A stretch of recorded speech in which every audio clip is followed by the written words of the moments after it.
You've arrived at CozySideAudio, where dreams begin with a story. Tonight's tale is here to help you wind down and find peace. If this brings you comfort, please like, share, and subscribe so more dreamers can join us.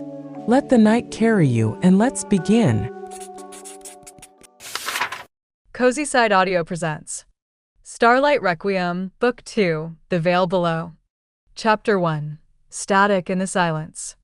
The first time the world stuttered, Noah Sinclair thought it was just her.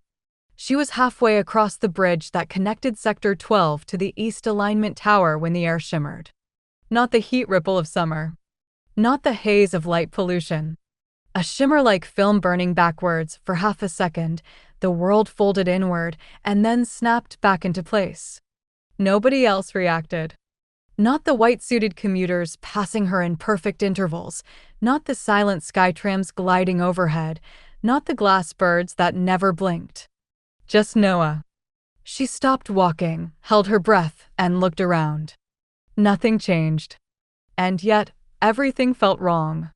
In Novi City, silence was law. Not in writing, not enforced, but everyone followed it like instinct. The city was always too clean. Too orderly. Nothing ever broke. People didn't argue. Voices didn't rise. Noah had lived in that quiet her whole life. So she noticed the cracks. The out-of-place conversation. The commuter who coughed twice on 3 different days, always at 9:03 a.m. sharp. The shopkeeper who blinked out of sync. And now this glitch. A flicker in the fabric.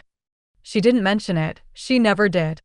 Instead, she reached into the hidden pocket in her long gray coat and pulled out her analog journal. Paper. Ink. A minor felony. She wrote. 7:22 a.m., second shimmer. Same location. Sector 12 bridge. Lasted 0.4 seconds. No public reaction. Temperature drop. 1.3 degrees. Too sudden. Felt like someone watching or remembering. She closed the journal and kept walking. Her job at the syntactic stabilization department was as dull as it sounded. She monitored system rhythms. Loops, pattern hygiene. Every section of the city had a cadence, too slow and behavior drifted.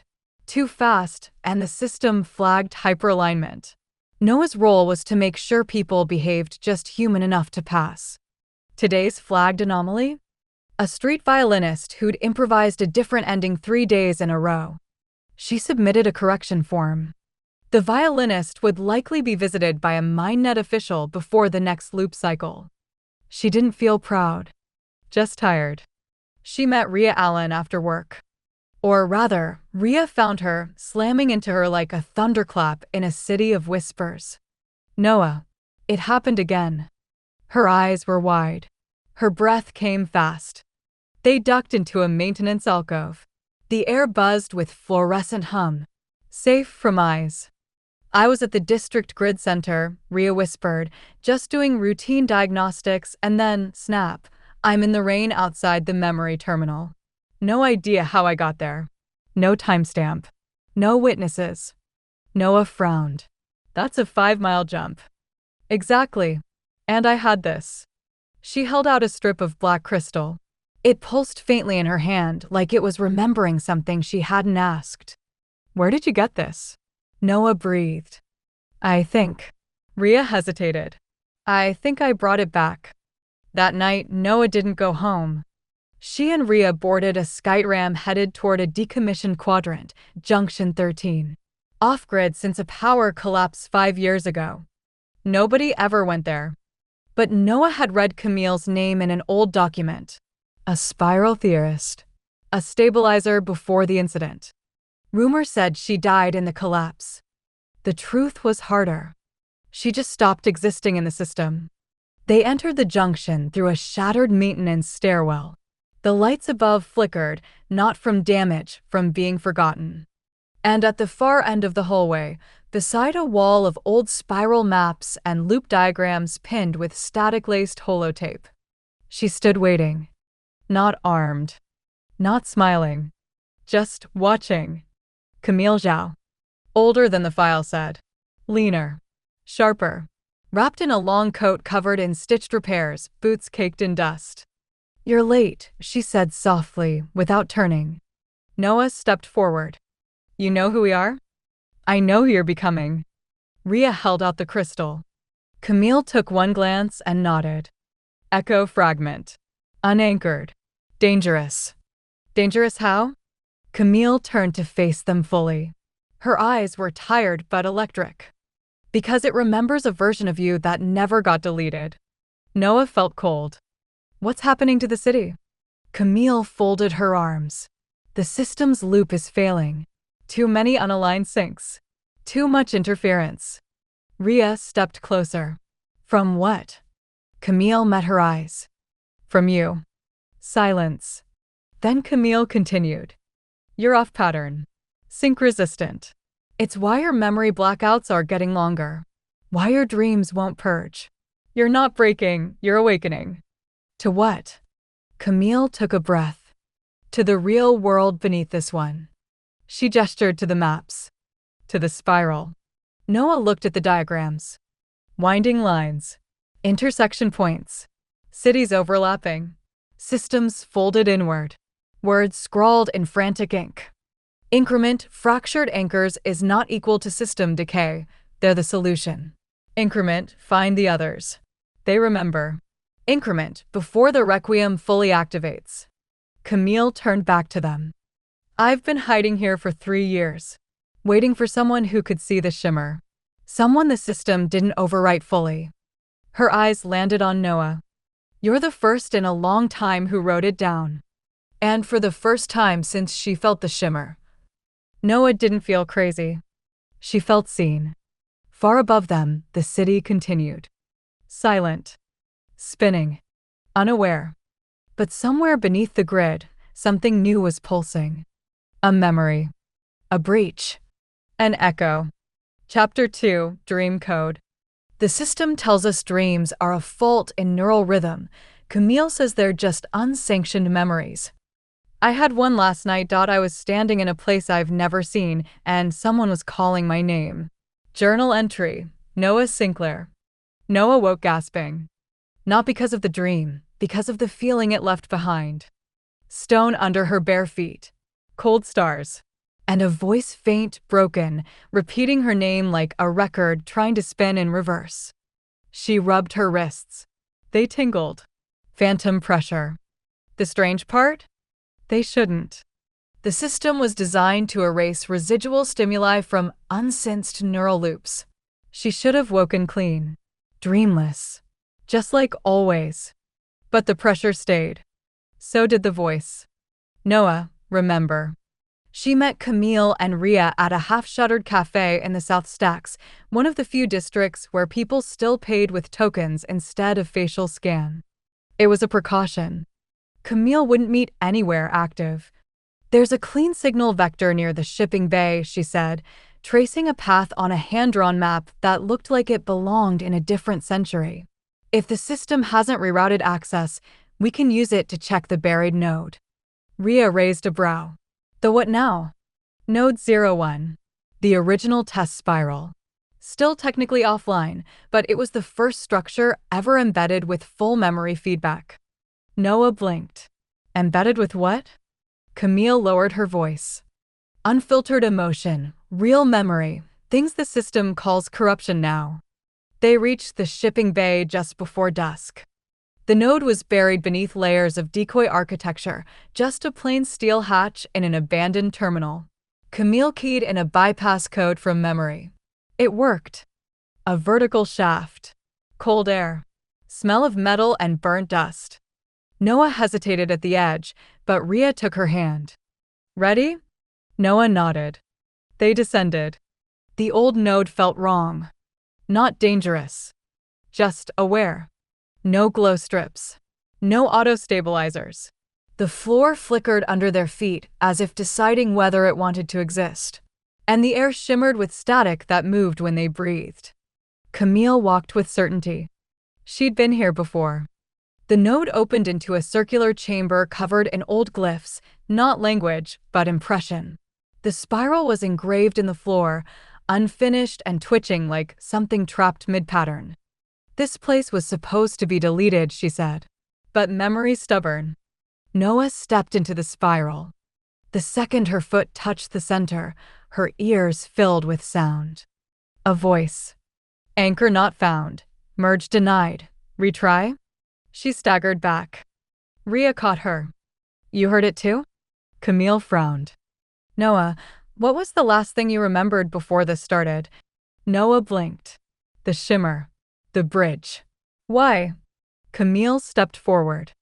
Because the shimmer wasn't a glitch. It was a query. And Noah was its answer. They sat at the edge of the spiral, sharing what they'd seen. Rhea's memory jumps. Noah's dream. Camille's theory.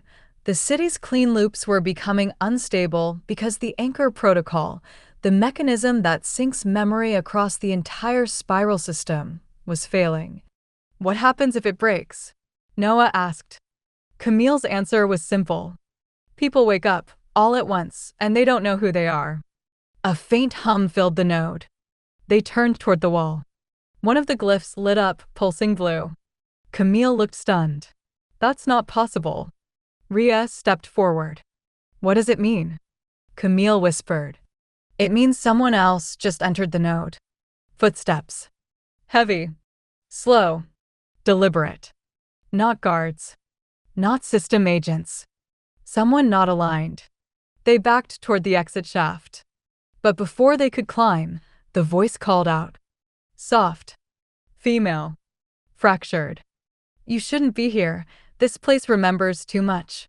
And out of the shadows stepped a girl. Hair tied in a black band. Eyes unreadable. She looked at Noah, tilted her head, and whispered, We've met, just not in this version of you. Chapter 3. Versions of you. They say memory is linear. The system made sure of that. But what if it isn't? What if I've been here before, not in time, but in shape? Journal entry. Noah Sinclair. She looked like Noah. Not exactly. Taller. Leaner. A sharp scar over her collarbone. Her coat was dark red instead of gray, frayed at the edges, sleeves torn and restitched by hand. But the eyes. The same. Recognition shimmered between them like heat off metal. You're me, Noah said. The girl shook her head slowly. No. I'm what you would have become if you hadn't synced. Camille stepped forward, guarded. Echo form? The girl smirked. Call me what you want. The system would have purged me if I hadn't fractured first. Rhea crossed her arms. So you're a version of Noah, from before the collapse? From beside it, the girl corrected. Another loop. Different choices. Same spiral. She walked slowly around the node, hands trailing the old glyphs like she was remembering a song. This place remembers everything. Even you. Noah's pulse quickened. How did you survive? The girl glanced at her. By forgetting. Until I couldn't anymore. Camille narrowed her eyes. That doesn't explain how you got here. The echo form stopped. It wasn't me who crossed. It was her. She pointed at Noah. You anchored this node again the moment you stepped into it. The system sees you now. It's just deciding what to do about it. Suddenly, the glyphs pulsed red. Warning signal. Camille cursed under her breath. They found us. Rhea looked up. Who? The Requiem Index. Thought sweepers. They don't knock. From the spiral's edge, metallic clicking echoed upward, the sound of magnetic boots on old stairs. 3 at least. Possibly more. The echo form grabbed Noah's arm. If you want answers, follow me. If you want to forget again, go back up that ladder. Noah hesitated. Camille didn't. We're not leaving. The echo form led them deeper, past the spiral's edge, through a collapsed doorway that shimmered as they passed. On the other side was a buried archive. Rows of analog recorders. Scattered memory tiles. Spools of tangled wire looping over hollow machines. This place didn't just store memory. It hosted it. Before the system perfected MindNet, Camille whispered, This is how we recorded thought. Rhea ran a finger across a metal plaque on the wall. This is ancient. The echo form pulled a tape from the wall and fed it into a spool reel. Static filled the room. Then, a voice. Noah's voice. "If I don't come back, tell them it wasn't an accident. I broke the sink myself. I had to see what was real." Noah backed away from the speaker. "That's not me." Camille looked grim. "It's another version. One that got this far. And didn't make it out," Rhea added. The echo form nodded. "The system doesn't destroy you. It resets you, repurposes your thread, and dumps the rest in dream space." Noah whispered. "So all my dreams are just the parts of you that didn't get deleted." Footsteps again. Closer. The corridor outside was glowing now. Cold white light creeping in. "They're here," Camille said. "We don't have long." The echo form turned to Noah. "You want to know why this started? Why the world shimmers? Why you can't forget what the system says never happened?" Noah nodded. The girl pulled a fragment of crystal from her coat, jagged, black-veined. She placed it in Noah's hand. The second she touched it, everything spun. Memory, light, voice. She was standing in front of a tower. The stars above were wrong, too many, too close. And at the center of the tower, a spiral, not etched, but spinning midair, thrumming like breath. Then the voice again. "Requiem spiral anchor breached. Sync integrity failing. Prepare for vector merge." Noah gasped and dropped the crystal. The world steadied. Camille looked like she'd just seen a ghost. "You saw it," she said. "Didn't you?" Noah nodded slowly. "I think I was there." Before they could process more, the echo form stepped toward the spiral entrance. "If you want to survive this loop, you'll have to keep remembering." Rhea moved with her. "Are you coming?" The girl shook her head. "I'm not allowed past this node anymore. My thread's too corrupted. But you." She looked at Noah, at Camille, at Rhea. "You're still writable." A second later, the stairwell lit up. Harsh white, then blue. A synthetic voice rang out. "Unauthorized memory convergence detected. Please remain stationary for index retrieval." Camille didn't hesitate. She turned, grabbed Noah and Rhea by the arms, and hissed. "Run." They sprinted. Through the glyph tunnels, across the shimmered spiral, back to the hatch. Noah looked back only once. The echo form watched them from the dark. And for a moment, she was smiling. They climbed, breached the surface just as the sky above flickered with static. Novi City didn't notice. But Camille did. Rhea too. And Noah? She opened her journal. Wrote, "The system lied. I've done this before. I'm not alone." Then she turned to the last blank page. And finally, for the first time, she wrote her name in ink. Chapter 4. The Sink That Never Cleared. "I can feel something in my head that isn't mine, but it moves when I do. Breathes when I sleep. I think it's remembering me faster than I'm remembering it." Personal memo fragment, Rhea Allen. The index sweep made front-page feed headlines. Unauthorized access injunction 13. All systems recovered. No identities flagged. A perfect report. Too perfect. Noah scrolled through the article while riding the outbound tram with Camille and Rhea. Everything about it had the texture of false memory, a system-crafted rewrite designed to keep public sinks intact. But Camille was more concerned with something else. "Rhea," she said slowly, "I need to check your interface clock." Rhea raised a brow. "Why? You blacked out for almost 4 hours last night." "I didn't." "You did," Noah cut in gently. "You woke up in my hallway, barefoot, holding your comm unit in your hand like it was a weapon." Camille ran a hand scanner across Rhea's neck. The reading stuttered, jumped, corrected itself. Noah leaned over. "What was that?" Camille didn't answer at first. Then, "She's partially desynced." Rhea frowned. "Meaning? You're not syncing properly to the system clock. Half your memories are cycling before the anchor upload. Some are looping out of order." Noah's chest tightened. "Like an echo form?" Camille shook her head slowly. "No. Worse. She's a live fracture. They hid in a disused relay chamber beneath the old water grid, a dead zone for over a decade. Camille scattered a handful of suppression crystals around the room. They pulsed faintly, scrambling locator signals and automated ping. Noah paced. Why her? Because she's not synced like we are, Camille replied. Rhea was born during the drift window, that 10-minute system outage 15 years ago. Noah blinked. Wait. That day with the storms. Exactly. Everyone born during that loop has sync irregularities. The system flagged most of them early, but a few slipped through. She looked at Rhea. You're one of them. Rhea sat heavily against the wall. I always wondered why I felt off. Like I didn't belong to the rhythm around me. Camille's voice softened. You don't. That's why the system is trying to overwrite you now. Rhea looked up. But if I'm a live fracture, then what happens if I remember everything? Camille didn't answer. Because they all already knew. The system will erase her. Noah sat beside her. We're not letting that happen. I don't even know what's real anymore. Noah reached into her coat, pulled out her journal, and handed it over. This is. Rhea took it with trembling hands. Read the last entry aloud. The system lied. I've done this before. I'm not alone. She smiled. Thank you. The moment fractured like a brittle screen. The lights in the chamber dimmed, not from power loss. From presence. Camille stood, drawing her signal scrambler. A faint sound filtered in. Low. Mechanical.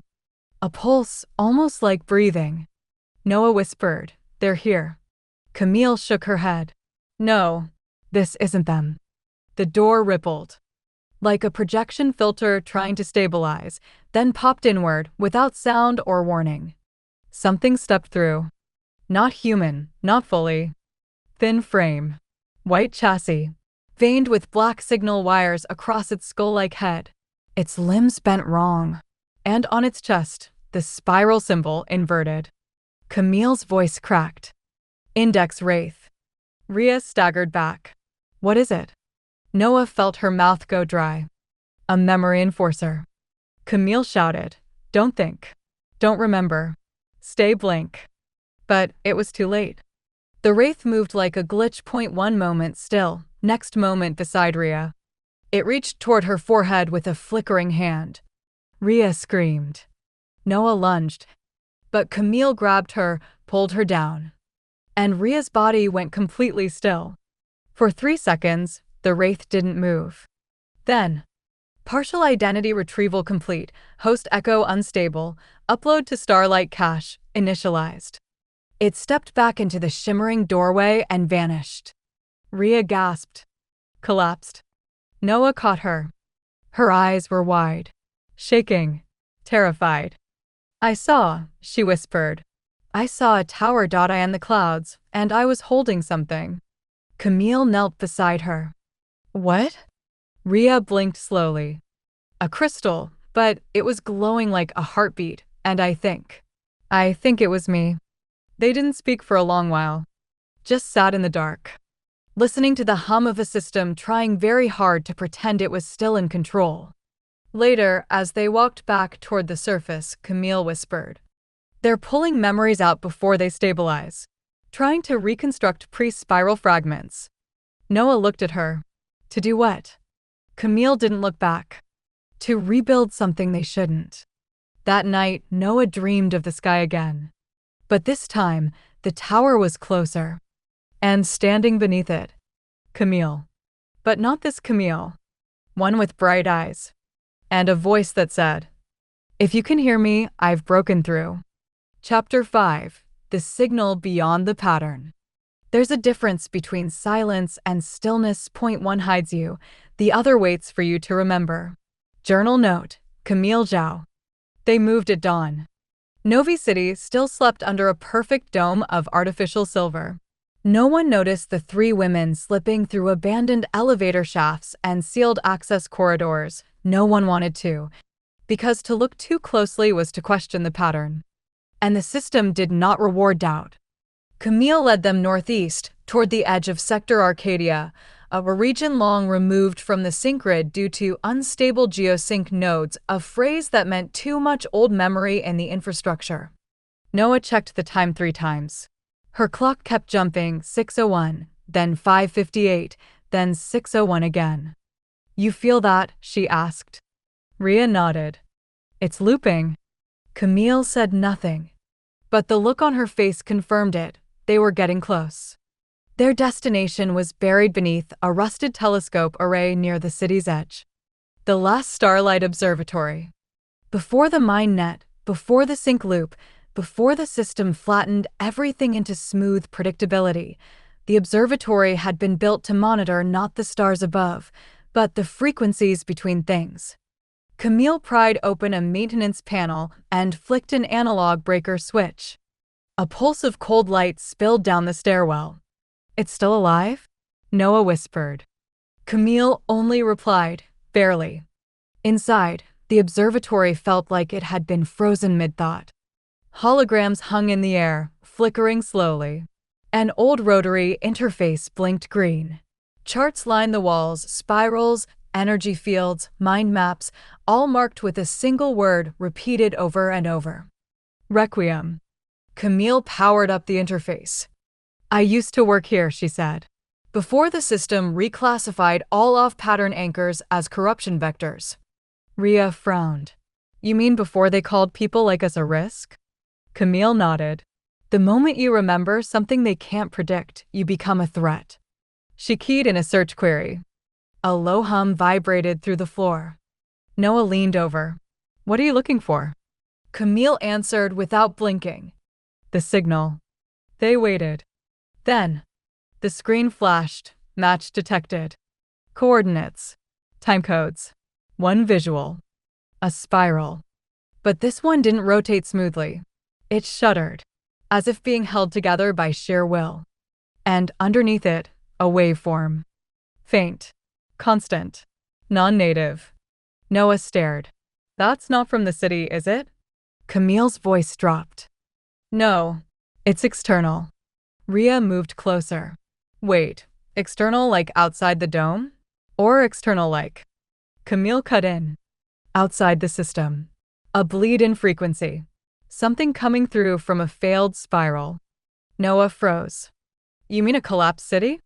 Camille didn't answer right away. "Then, I mean a different version of reality. One that shouldn't exist anymore." The signal pulsed on the screen. It wasn't just a tone. It was structured. Encoded. They fed it through an old decoding script Camille had salvaged from her spiral field days. The output wasn't a sentence, it was a question. "Is anyone still anchored?" Noah stared at the words. "It's a distress call." Camille nodded. "From another collapsed anchor." Rhea was pale. "How is that even possible?" Camille turned toward them. And for the first time, she said the name out loud. "Because it's not the first spiral to fall. And the last one was called Bridgemire." Noah blinked. "I've never heard of it." "You wouldn't," Camille said. "It was erased. But not completely. Some threads survived. Memory doesn't vanish, it just drifts." She pulled a cracked memory tile from her coat, same design as the one the Echo form had carried. "This came from Bridgemire. I found it in a collapsed node during the Requiem testing cycle." She placed it on the console. It flickered. A map appeared. Not of Novi City, but of somewhere else. A vast underground spiral. Hand-drawn labels. Names half-legible. And one marked clearly. AVA Callahan, primary anchor. The room fell silent. Noah whispered, "This is real." Camille nodded. "The spiral you're in, Requiem, isn't the only one." She pointed at the flickering wave on the screen. "And that signal? It's coming from the edge of the system. A place even the index won't go." Noah felt the air shift around her. "So, what do we do?" Camille turned to both of them. "We follow it." But the system was faster than expected. The screen blinked. Then glitched. Connection interrupted. Camille cursed. They traced the relay. Rhea pulled Noah back as the lights dimmed. The observatory began to shut down, not from power failure, but from override. Camille yanked the tile from the console. We're done here. If we stay, we'll be erased before we can remember why we came. They ran. Through spiraled corridors echoing with static. Back into the empty city. Behind them, the last observatory went dark for the final time. But the signal didn't stop. In Noah's mind, she could still hear the message. Is anyone still anchored? And for the first time, she knew the answer. Yes. Chapter 6. Thread Residue. A thread doesn't need to be whole to be dangerous. Sometimes a memory is just a burn left behind by another version of you, one that refused to die quietly. Camille Zhao. They hid in an abandoned data fracture hub in the underlevels of Sector 10, a place riddled with micro-tears and corrupted ping. Too much old code. Too much lost sync. Perfect cover. The moment they stopped moving, Camille activated a barrier shroud and slid the Bridgemire tile onto a rusted terminal.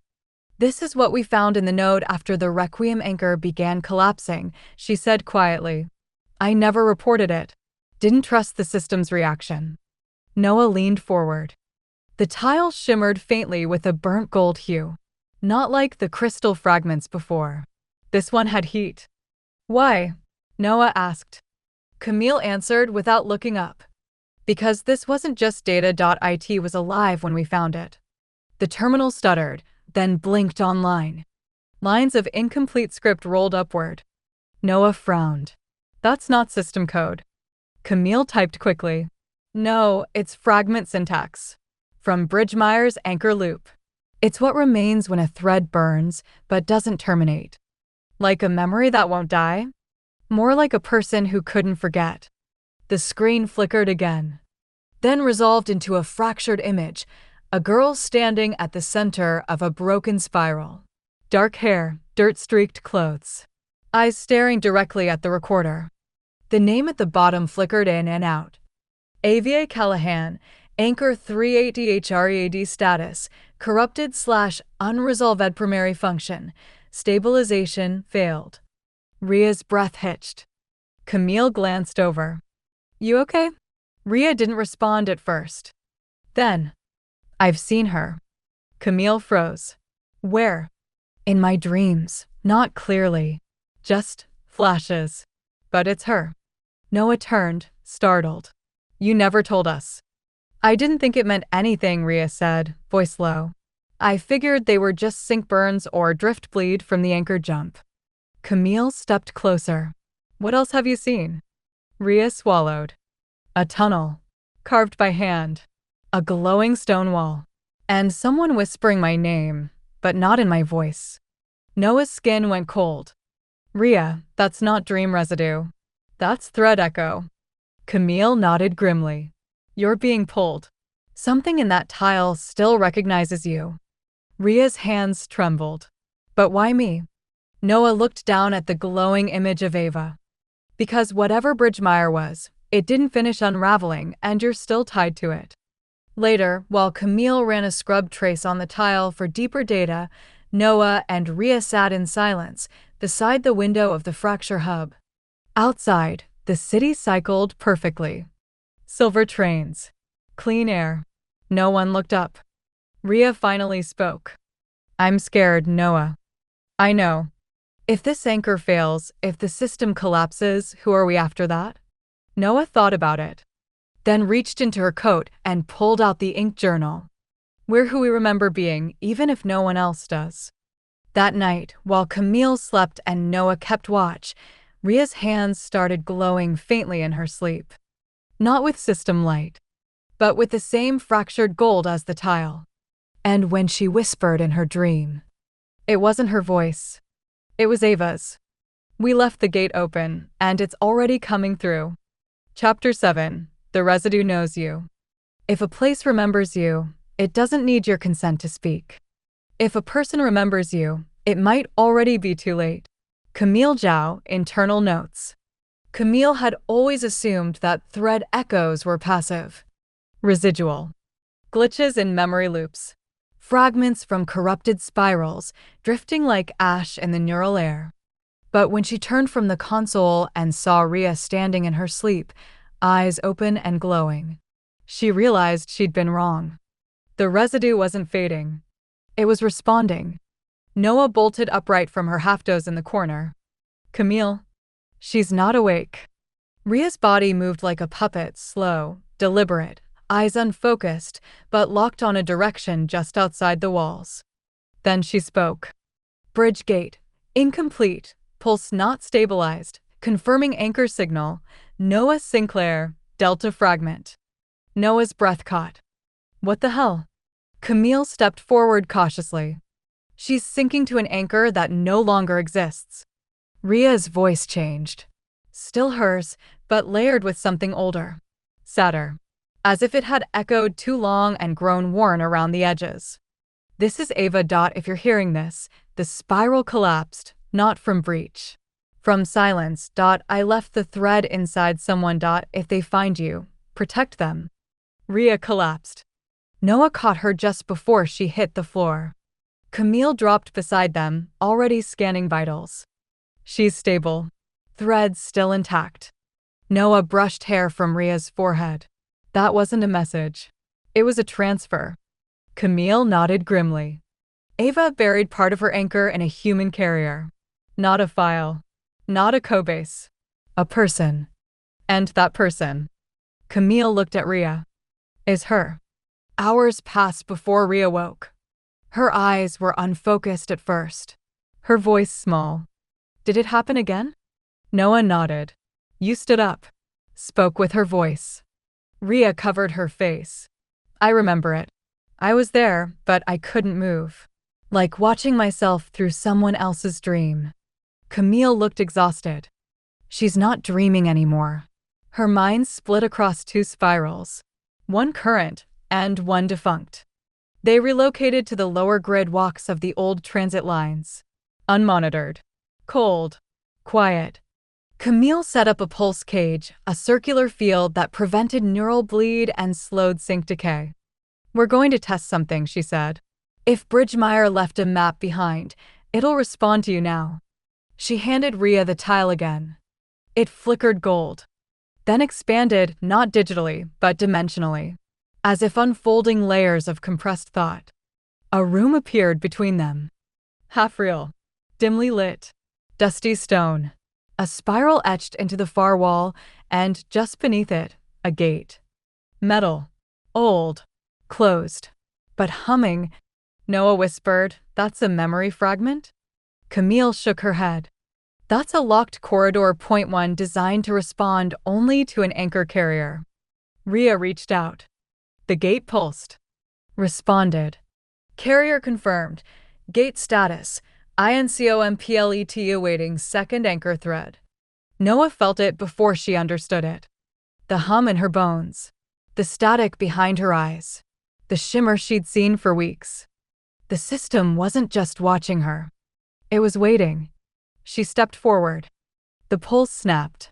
Both women cried out. The tile flared and burned hot gold, sending tendrils of memory spiraling around them, not images, but paths. Options. Roads not taken. Faces that weren't theirs, but somehow knew them. Then, second thread identified. Echo form Delta, Sinclair variant. Pathway unlocked. The room disappeared. Just gone. Tile shattered in Camille's hand. But the memory didn't fade. Rhea was on her knees, breathing hard. What was that? Camille stood slowly. It was a handshake between two spirals. One forgotten. One failing. Noah met her eyes. And now? Camille looked down at the broken tile. Then back up. Now the door is open. Far away, deep beneath Novi City, something stirred. Not alive. Not dead. Just waiting for someone to remember it loudly enough. A light blinked once on a buried console. And a mechanical voice whispered into the silence. Requiem Echo anchor located. Prepare the sequence. Chapter 8. A gate that breathes. The spiral isn't a place. It's a pulse, and now it's moving. We didn't open it. We just remembered it was already open. Noah Sinclair. Camille had one rule when it came to the spiral: never touch something that moves without being powered. But Noah had already broken that rule twice.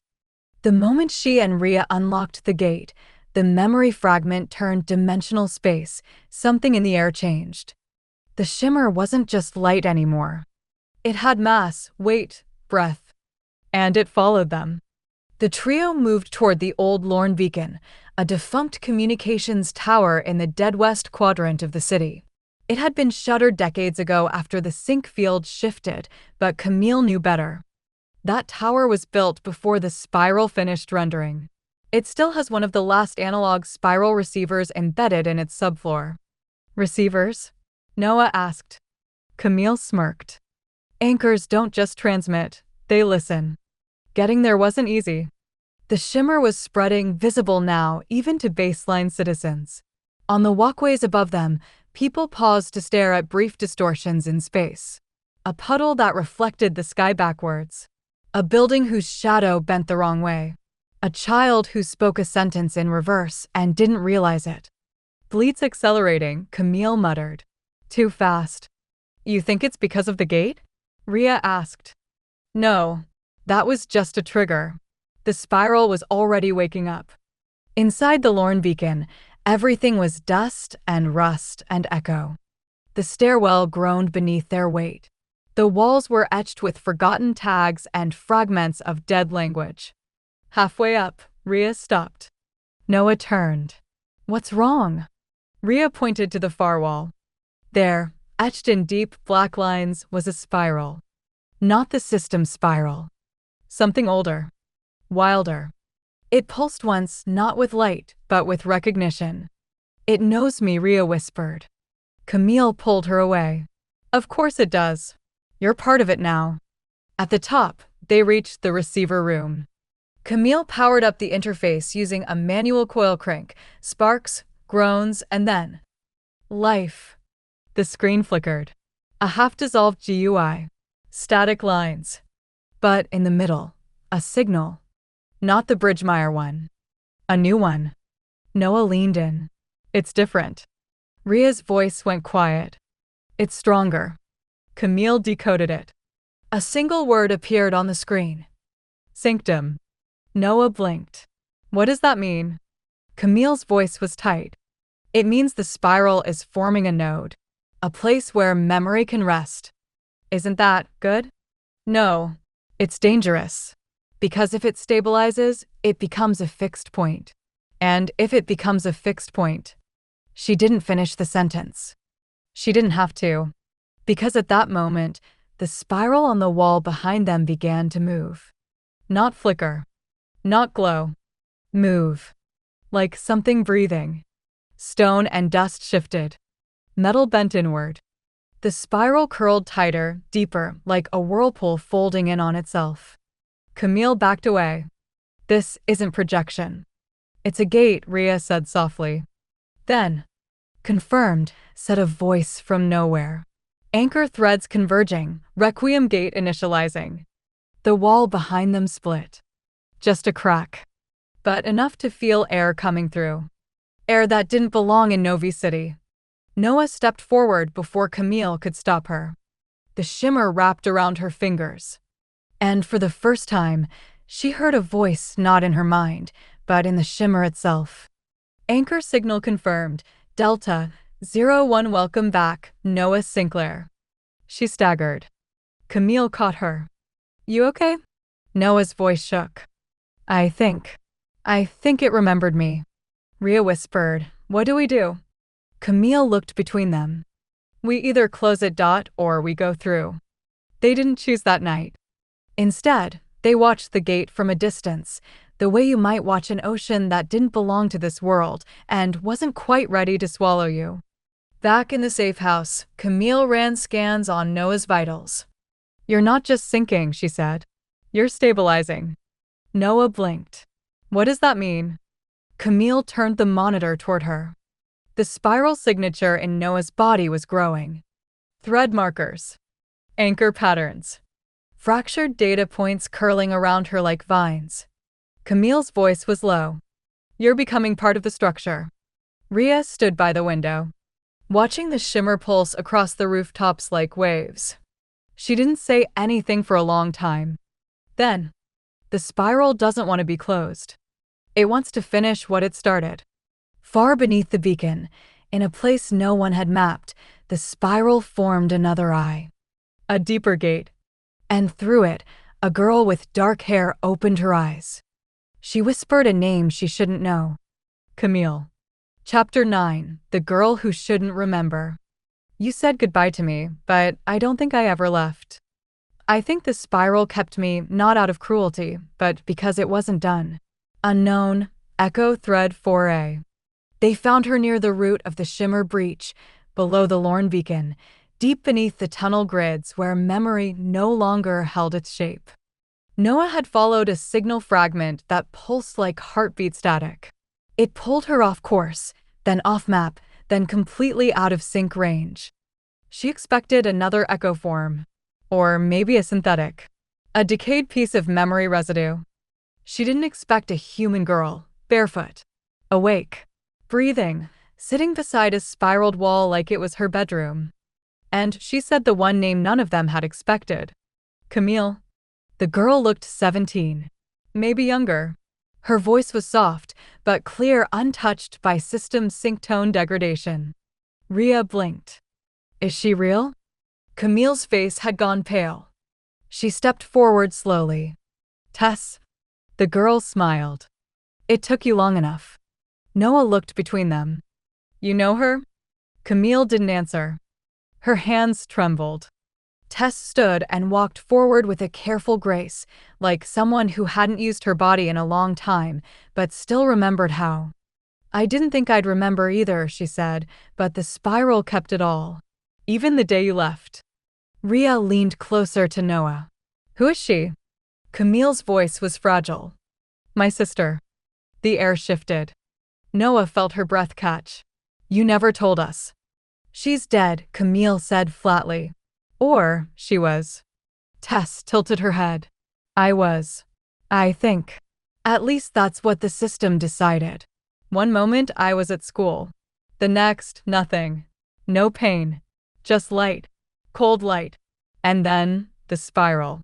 She looked up at the ceiling. It didn't kill me. It just kept me. Rhea whispered, echo form. Tess heard it. No. I'm not a copy. She stepped closer to Camille. I remember you. Not from memory transfer or simulation. You. Your breath. Your voice. The song you used to hum when you couldn't sleep. Camille's hands slowly covered her mouth. Tears welled up. You died during the spiral tests. I saw your thread collapse. Tess shook her head gently. No. The spiral took me before it did. It knew I wasn't supposed to be overwritten. It just held me until it found you again. Noah felt the pulse again. Same as before, a hum in her bones, but now stronger. Because Tess wasn't a signal. She was a node. Camille finally moved. She stepped forward, reached out, and touched Tess's shoulder. The shimmer pulsed outward. A wave. Not a flare. And suddenly the wall behind them shifted. Another gate, but not like the last. This one pulsed with Camille's frequency. Why? Camille asked. Why now? Tess's expression changed. Softened. Because the spiral needed 2 threads to open the last corridor. And now it has them. She looked at Noah. You're the delta memory that didn't fracture. And Rhea. She turned gently to her. You're the carrier. The bridge. Then she took Camille's hand. And me? She smiled. I'm the one who was never supposed to survive. But did. Camille was still trembling. I don't understand. Tess stepped beside her. You've been running from this. Trying to keep the spiral from waking. But it's not just waking, it's reaching. There's something on the other side of the shimmer. Something that remembers all of us. Rhea asked Bridgemeyer. Tess hesitated. Then nodded.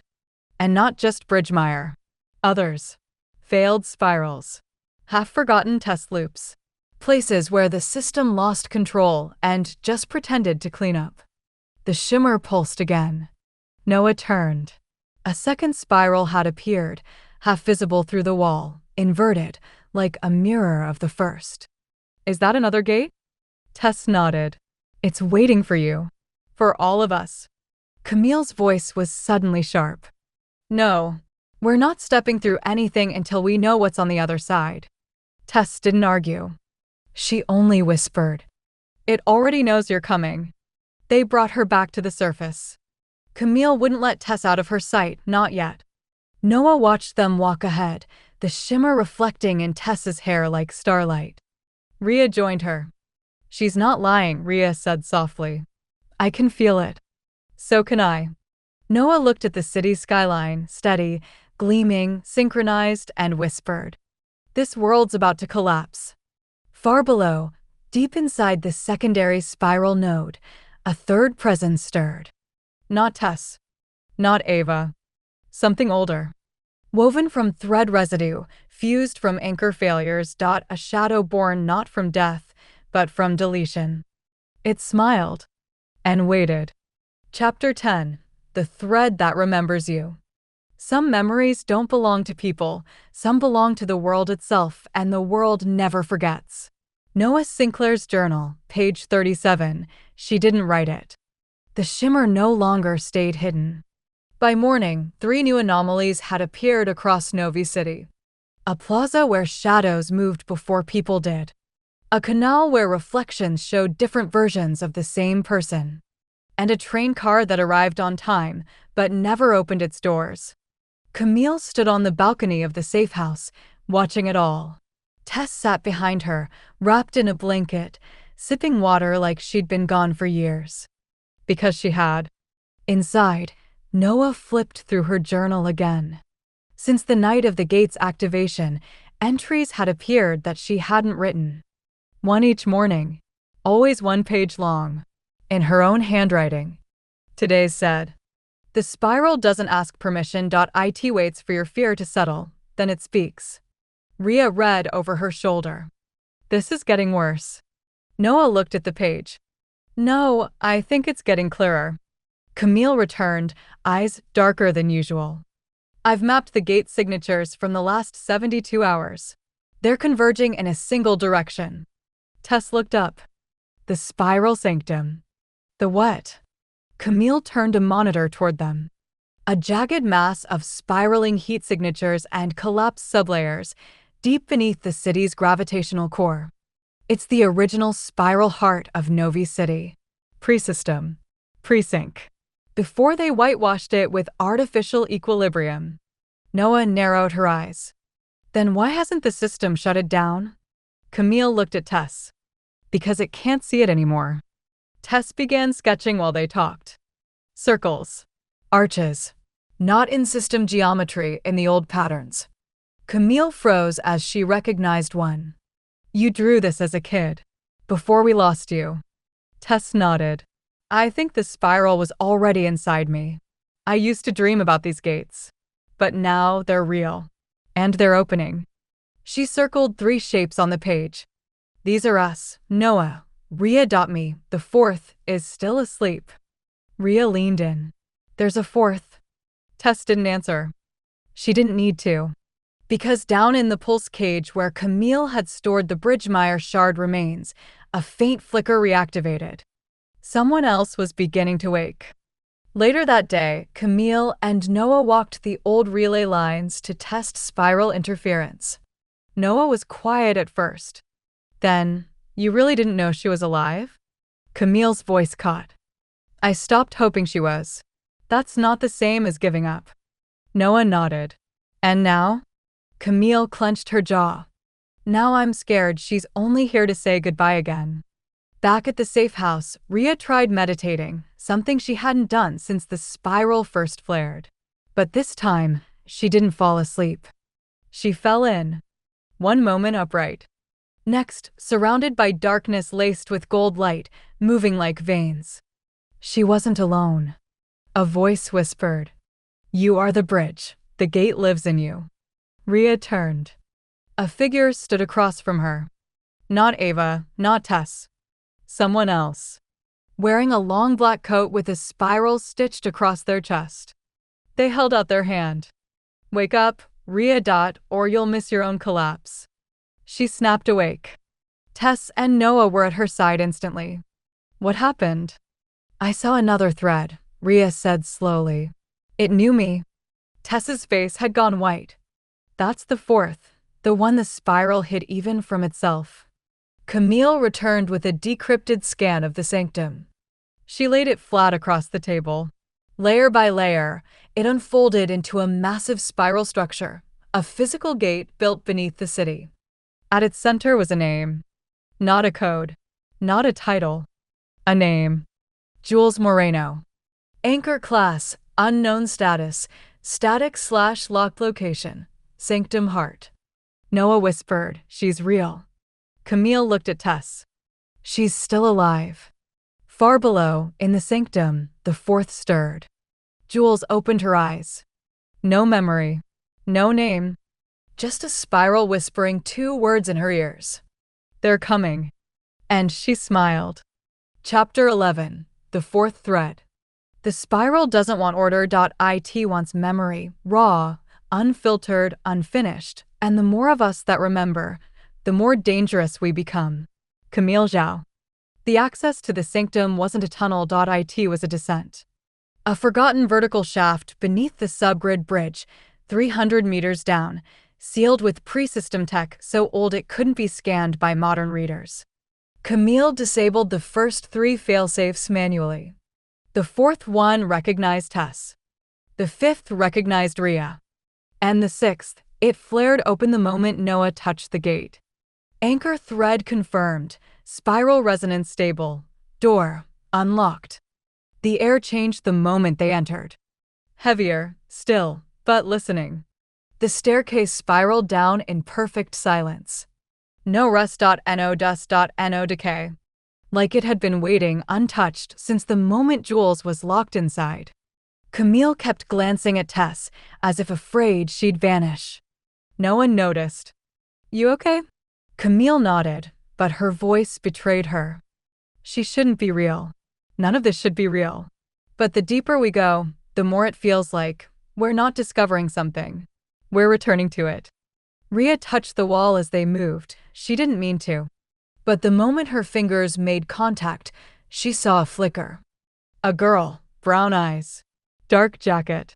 Spiral etched into her wrist, standing in a hollowed chamber of gold circuitry and ash. The image blinked. Gone. She stopped walking. Camille. What? Rhea pointed forward. She's awake. They reached the chamber within the hour. The heart of the sanctum. Everything about it felt impossible, stone and shimmer. Ancient metal beams woven with flexible light, and in the center, suspended like a thought in midair, was Jules. Eyes closed. Arms folded over her chest. A spiral burned into the floor beneath her. Tess stepped forward. It's not stasis. It's resonance hold. The spiral kept her, because she's the piece none of us could carry. Camille approached cautiously. Jules's eyes opened the moment Camille stepped over the edge of the spiral. She gasped not from fear, but from recognition. You. Camille flinched. You remember me? Jules's voice was scratchy but clear. I remember all of you. Her eyes scanned the others. Tess, Rhea, Noah. Then she looked directly at Camille. You're the reason I was locked. Silence. Camille's voice trembled. I never meant to. I know, Jules said softly. You were protecting the others. But I wasn't meant to survive without sync. I was the static core. The one who held the pattern in place when everything else broke. Noah stepped forward. Bridgemeyer. Jules nodded slowly. I was its final pulse. Suddenly, the spiral beneath them flared. A pulse of gold light, not aggressive, just alert. Camille backed up. What's happening? Jules's voice dropped. The system just found us. Above ground, alarms began to ping in empty streets. System loops skipped for the first time in years. At 3 separate points in Novi City, civilians collapsed, eyes wide, whispering names they didn't know. A girl looked in a mirror and saw Tessa's face. A boy on a train said Bridgemire without knowing what it meant. The spiral wasn't spreading. It was waking them up. Back in the sanctum, Jules stood unaided. She stepped off the spiral like it had never held her. Rhea instinctively helped her, but Jules steadied herself. "It's time," she said. "For what?" Jules looked at all of them. "For the spiral to finish what it started." Camille whispered, "And what is that?" Jules met her gaze. "To reconnect what was broken. And to find the other spiral. The one that never collapsed." Far away, far outside Novi City, in a sealed world long forgotten, something responded. A ruined station. A shattered corridor. A woman's voice, carried by dust. Signal detected. Contact. Requiem spiral. This is Bridgemire anchor Ava Callahan. If you can hear me, we're still here. Chapter 12. We were never alone. They said Bridgemire was a collapse. A fault. A system death. But I remember what it sounded like. It wasn't a scream. It was a whisper. And it whispered, "Not yet." Jules Moreno. The sanctum had no ceiling. Only sky, wrong sky, stars shaped like broken spiral equations. Rhea stared up at it, as if afraid to blink.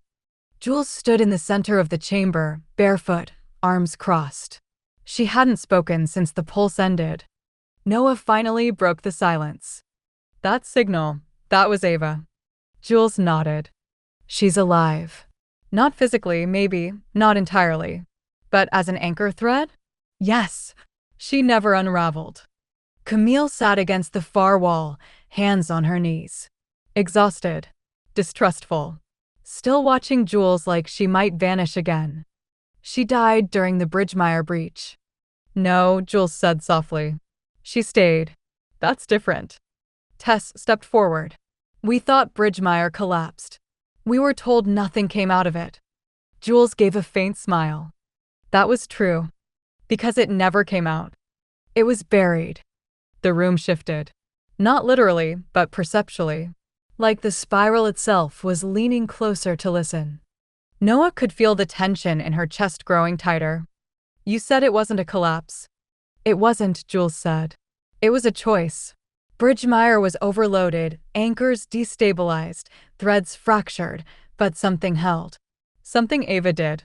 She sealed it from the inside." Rhea's breath caught. "She trapped herself?" Jules nodded. "She didn't just stabilize the breach, she became the key to it." Camille stood slowly. "If Ava's still inside, then why reach out now?" "Because of us," Jules said. "Because all four threads are converged again. The spiral recognizes us. We were the anchor test group for a reason. Ava, me, Tess, Rhea." She turned to Noah. "And you. The Delta." Noah blinked. "I wasn't part of the test. You were adjacent. You lived at the edge of the spiral's range. You didn't join, but it still saw you. And now?" Jules exhaled. "Now you're part of it. Fully. Like the rest of us." The shimmer in the sanctum pulsed. Rhea felt it in her bones. Her chest. Her hands. Camille saw it too. "We're being pulled in." "Yes," Jules said. "But not blindly. The spiral isn't trying to consume us, it's trying to bring us back. It wants to merge the memory threads between both spirals." Tess's eyes widened. "Wait, you mean Bridgemire and this one? The Requiem spiral?" Jules nodded. "They were never meant to be separate. One holds the past. One holds the future. And both are incomplete." Suddenly, Camille's communicator lit up. "An emergency ping." She answered. "Zhao." A garbled voice. Scrambled. Distorted by interference. Then, in perfect clarity. "Camille Zhao, this is Anchor Division 0. You are ordered to stand down. You have activated a closed node. Extraction is en route." Noah leaned in. "They found us." Jules grabbed her shoulder. "They'll try to collapse the sanctum." Rhea stood. "Can they do that?" "They can try," Jules said. "But we're inside now. And so is the truth." The signal cut off. Camille turned to Jules. "Then we move now, while we still have the chance." To where? Jules raised her hand. The shimmer rippled outward, illuminating a new path, a corridor they hadn't seen before. One made not of stone or tech, but light and memory. I left a tether behind, she said. A way back into Bridgemire. Noah froze. You mean? Yes. Jules looked at them all. We're going to reopen the original spiral. They moved quickly. The corridor bent time as they walked, clocks on Camille's wrist desyncing by milliseconds with every step. The shimmer thickened, became translucent, then tactile. Like the spiral didn't just recognize them anymore, it needed them. At the end of the passage, they reached a node chamber. Cold. Silent. A single control pedestal with no screen. Just a mirror. Rhea approached. Her reflection wasn't hers. It was Ava. Whispering. Find me. Jules stepped to the center and laid her palm on the pedestal. Anchor thread, Jules Moreno Requiem node override. Accessing, Bridgemire, 001 inch. The walls pulled away. A vortex opened in the floor. And beyond it, not death, not void, but a second sky. Upside down, glitching, shimmering like glass beneath water. Tess took a step forward. Noah stopped her. Are we really doing this? Jules looked back at them. We don't fix the spiral from this side. We finish it, together. Above, in the city, the spiral's presence was no longer subtle. People collapsed in waves. Children whispered in languages they'd never learned. Screens blinked with the spiral's signature. Infinity. A new message echoed across every open channel. The gate is open. Reunification in progress. Far below, Ava Callahan opened her eyes. Her voice, barely a whisper, rippled outward through the spiral. Don't let them reset us. We're not broken. We're still remembering. Chapter 13. The Spiral Between Worlds. Bridgemire didn't fall. It hesitated. A world paused in the breath before memory collapses. And we're stepping into that breath. Rhea Allen. The vortex shimmered at their feet, gold spiraling with fractured violet, bending downward into what should have been impossible space. Camille checked her readings one last time. No time drift. No physical distortion. Just memory latency. Which means, Noah asked, it'll feel like stepping into the past.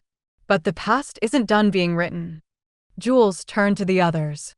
Once we cross, the system won't be able to follow. That includes surveillance, suppression, sync overrides. We'll be outside its reach. But that also means we're on our own, said Noah. They stepped through together. Tess first, then Rhea, Camille, Jules, and finally Noah. The descent wasn't physical. It was recognition. The spiral didn't pull them. It simply accepted them. Bridgemire was silent. Not ruined, not even decayed. Just paused. A city locked in its last moment. Rain caught midfall. People midstride. Digital screens frozen with fragments of unread text. Noah reached out and touched a falling droplet. It shimmered against her finger like light, not water. It's like time never finished. Jules nodded. Because it didn't. Ava anchored the collapse before the spiral could resolve. Camille scanned the nearest sync beacon. Last registered system pulse, October 9th, 11:46 p.m. That was the moment. Rhea whispered. She stopped the world. They walked in silence through memory. The streets echoed with the sound of stillness. Camille passed the old anchor tower she'd trained in long before it was abandoned. She didn't say a word.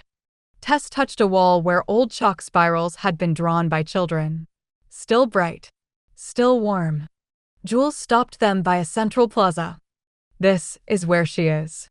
The plaza was intact, but beneath its stonework shimmered the largest spiral yet, buried in the concrete, glowing faintly like a dormant pulse. Rhea shivered. She's under this? No, said Jules. She is this. They descended through the plaza gate into the spiral's heart, the true anchor vault where Ava Callahan had made her last stand.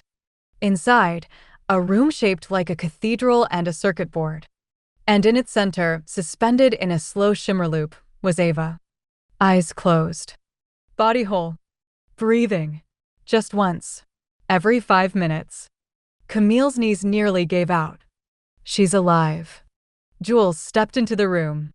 She's anchored. Her body was held between spiral pulses. Not awake. Not asleep. Just looping. Waiting for us.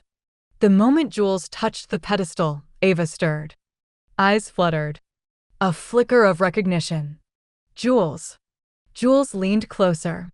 We're here. We came back. Ava blinked. Bridgemeyer.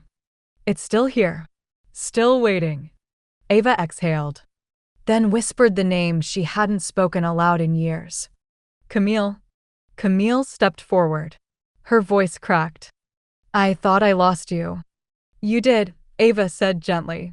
But I kept a thread open. She looked past Camille. Is that Tess? Tess nodded, eyes wet. And Rhea, Ava said, smiling. You made it. I always believed you would. Then her eyes locked with Noah's. You're new. I'm Noah Sinclair. Ava nodded once, slowly. You were never meant to be part of this. I know. But you are now. Suddenly, the spiral pulsed. Not violently, just once, like a heartbeat finding its rhythm. Jules froze. We have a problem. What? She turned the display console. The spiral readings were duplicating. Camille leaned in. That's not possible. It is, Ava said. Because Requiem spiral was never meant to exist alone. The two spirals were always meant to be connected. The moment we activated one, the other began responding. And now? Now they're pulling toward each other. Noah frowned. That's good, right? Ava didn't answer. Because the next line on the console read, Requiem spiral and Bridgemeyer spiral, convergence in progress, estimated outcome, unknown. Containment probability, 0.03%. Back on the surface, the paused world began to stir. A boy blinked. A train hissed and vanished. Someone took a breath mid-sentence. The city was waking. Camille whispered. We broke the stasis. Jules turned to Ava. What happens if the spirals merge? Ava's answer was immediate. Reality rewrites itself. Either it breaks, or it becomes something new. Above both cities, Novi and Bridgemeyer, the sky shimmered. A spiral of light curled between worlds. And the voice of the system, fractured and strained, tried one last override. Anchor threads detected. Convergence breach. Emergency collapse initiated. But the command failed. Because none of the threads were listening anymore. Chapter 14, Convergence. You don't hear the spiral when it starts. You hear what it remembers. And right now, it remembers everything. Noah Sinclair. The shimmer between worlds had grown into a storm. Invisible to most, but not to them. Above Bridgemeyer, the skies pulsed in spiraling echoes. Above Novi City, buildings flickered with reflections of places that shouldn't exist. Rhea watched both skylines appear simultaneously in her vision, overlaying, flickering, battling for permanence. She blinked, and the moon became two. In the spiral vault, Ava stood on her own feet for the first time in years. Still weak, but clear-minded. Jules kept checking the anchor readings, but they no longer made sense. The readings are folding back into themselves. Chronothread loops. Divergence markers overlapping. Camille swore. We're losing structural time. Noah helped steady Ava. Can we stop it? No, Ava said softly. But we can still guide it. The console in the vault flickered. A warning loop appeared. Spiral coherence failure imminent, estimated merge, 6 hours. Conflicting realities, Bridgemeyer, 001, Requiem Delta. Camille turned to the others. We have to choose. Tess's voice cracked. Choose what? Camille didn't answer. She looked to Ava. Ava's face was hollow. Only one spiral will remain stable. The other will fragment. Maybe not vanish entirely, but break into memory shards. Ghosts. Impressions. Noah swallowed. You're saying we have to choose which world survives. Rhea stepped back from the group. She felt something pulling at her again, not from the walls or the shimmer, but from inside herself. A vibration in her bones. Why me? She whispered. Tess turned to her. What? Why did the spiral choose me as a bridge? The answer came not from Ava or Jules or Camille. It came from the shimmer itself. Because you never chose a side. Rhea's eyes went wide. I can feel both spirals equally. Ava nodded slowly. You're the anchor of balance. The spiral's trying to make you the tie that binds both, but that kind of pressure can't hold forever. If we don't make a decision, the convergence will collapse everything. Both spirals, both worlds. Jules stepped forward. Then we stabilize Bridgemire. It's the original. We fought to keep it alive. No, Camille said sharply. Requiem is where the survivors live now. It's where people moved on. You want to overwrite that? Tess looked at both of them. Can't we merge them both? Ava closed her eyes. We can try. Rhea felt something inside her unlock. A spiral turning, one that had always been there, quiet, latent. Now active. Memories of both worlds surged forward, memories she didn't live. But she remembered them anyway. A classroom in Bridgemire. A street corner in Novi. A goodbye that never happened. A door that was never opened. And a word whispered in her mind. Choose. Outside, the sky cracked. Not thunder. Not lightning. Shimmer. Reality peeled for half a second, enough to reveal what lay between the spirals. A void.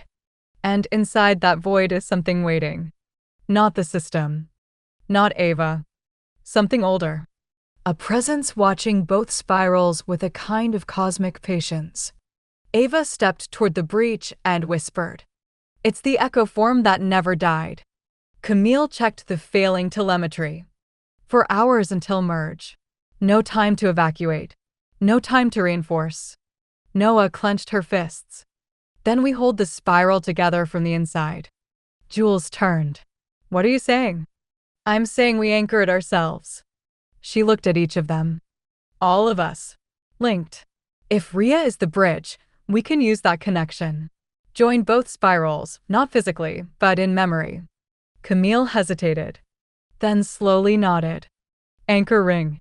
Like the original sync tests. Ava gave a small smile. We just need to make sure we don't burn out the threads. Noah stepped forward. We won't. We're not trying to survive this. We're trying to become part of it. They formed the circle. Hand in hand. Tess. Rhea. Jules. Noah. Camille. And Ava at the center. Rhea's eyes closed. She let the spiral speak. The world flickered. First once. Then again. Buildings swapped locations. Skylines split in half. Signs in Bridgemire glitched to Novi's alphabet. Streets collapsed into rivers of light. Then silence. Inside the vault, a final reading appeared. Merge path detected. Initiate? Y/N. Rhea opened her eyes. Do it. Above them, the skies screamed without sound. And the spirals, once two, began to braid. Not overwrite. Not erase. But remember. Together. Chapter 15. What remains? When you sew two memories together, the seam doesn't always hold. Sometimes it warps. Sometimes it leaks. Sometimes it grows teeth. Camille Zhao. Rhea woke first. She lay on a stone floor that smelled of rain and static, and the sky above her wasn't Novi or Bridgemire. It was both. A twin moon horizon. Spiral-shaped clouds. Buildings with Novi's glasswork and Bridgemire's stone geometry, all in the same skyline. She stood up slowly. Her name still fit. Her body still felt like her own. But the world around her? Braided. Unfinished. Real. One by one, the others woke. Camille emerged near a memory well, the same one she'd visited in childhood, only now it bore her adult signature. like time had rewritten itself to include her whole life. Noah awoke inside a rail station that had never existed before. Her ID scan didn't trigger anything, because in this merged world, her past had never registered. She existed, but she'd never been born here. Tess found Jules near the riverbank. The water shimmered in unnatural pulses, reflecting memories that hadn't happened. She whispered, "It worked." Jules wasn't sure. It survived. But something's wrong. She pointed across the water. A man stood there, wearing a spiral badge, face blurred, no anchor thread signature. Watching them. Waiting. They regrouped in the plaza where Ava had first anchored herself. She stood now, fully conscious, no longer caught between pulses, but her eyes had changed. She saw both worlds simultaneously. "I can still feel the breach lines," she said. "They haven't sealed. The merge isn't over." Camille nodded. "We forced it into coherence, but we didn't complete it. There are still memory fractures. Ghost data. Overlapping threads." Jules frowned. "Then what do we do now?" Noah's voice was quiet. "We walk it." The group split into two teams. Noah, Camille, and Tess went north, toward the heart of the Requiem spiral, now fused into the Bridgemire skyline. Ava, Jules, and Rhea went west, where the old Anchor Division compound now stood merged with a shattered school, flickering like it couldn't decide which one it wanted to be. Everywhere they went, they found anomalies. A cafe frozen mid-conversation with no one moving. A street where children played in silence, mouthing words without sound. A library where books rewrote themselves based on who entered. Tess whispered, "It's like the world is still trying to decide what's real." Noah's journal began to write itself again. A new entry, inked in her own hand. The spiral doesn't just merge places. It merges people. And sometimes, it has to choose. Rhea's team reached the merged compound first. They found a hallway that looped back on itself. Every door opened to the same room. The same scene. A girl crying at a desk. But the girl changed every time they looked. Sometimes she was blonde. Sometimes she wore a uniform. Once she was Tess. Once she was Ava. Jules stepped forward. "She's not a person. She's a leak. A fragment caught between identities." Ava stepped in beside her. "We're not supposed to fix her. We're supposed to accept her." Rhea nodded slowly. They didn't shut the door. They left it open. Camille's group found a monument. Old. Cracked. With names. Thousands of names. Some they knew. Some they didn't. Some that didn't belong to either spiral. "Where did these people come from?" Camille asked. Tess touched the stone. "They were erased during earlier collapses. The spiral remembered them anyway." Noah found her own name. Twice. Once spelled correctly. Once slightly off. Noah Sinclair. She stared at both. "I think I've always been two people." They reconvened by sundown. The air pulsed quietly, not with danger, but with density, as if the world was still knitting itself together around them. Ava looked at them all. "It's not over. Not really. We stopped the collapse. We anchored the merge. But this spiral? This world?" She looked to the sky. "It's still becoming." Camille crossed her arms. "So what are we now? Guardians? Fixers?" Rhea shook her head. "No. We're witnesses. We remember what this spiral used to be. And we'll help it decide what comes next." Far across the new city, a spiral flare lit the night sky. Noah turned. "What was that?" Ava closed her eyes. Another spiral. Smaller. Distant. Unaligned. A whisper drifted across the merge space. "Thread 7 detected. Contact unknown. New spiral forming."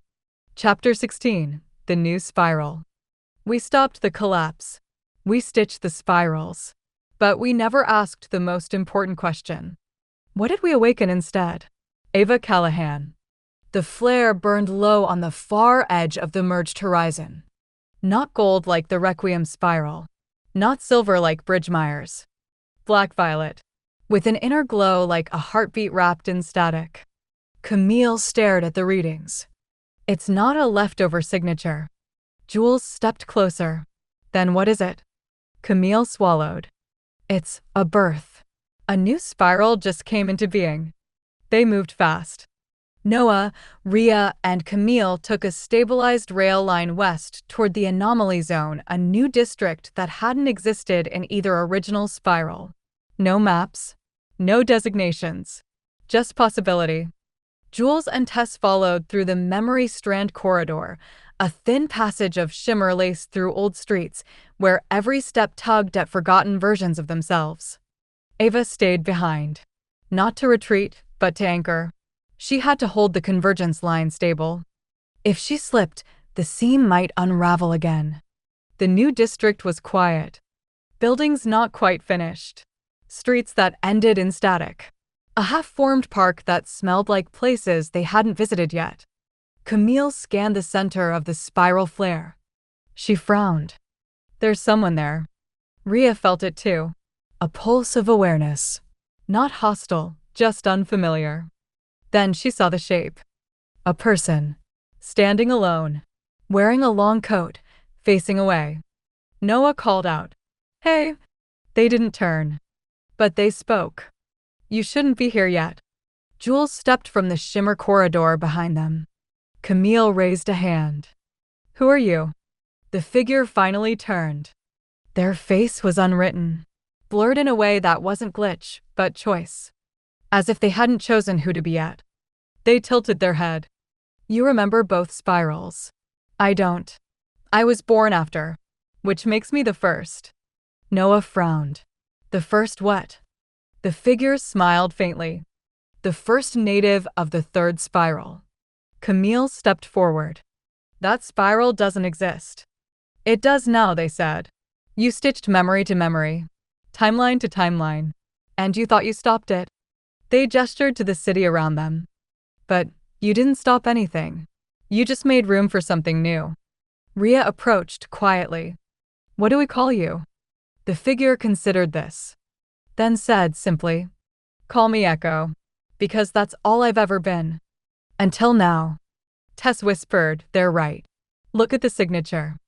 On Camille's scanner, the spiral pattern registered as something completely alien. Spiral null classification, non-origin anchor status, unknown manifestation type, self-realized. Noah lowered her voice. Echo, what do you want? They shrugged. I don't know. I was born from your merge. Your fear.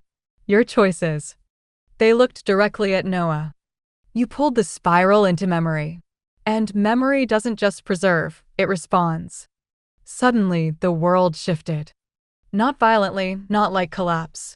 But like a question. Camille blinked and saw two versions of herself, standing beside her.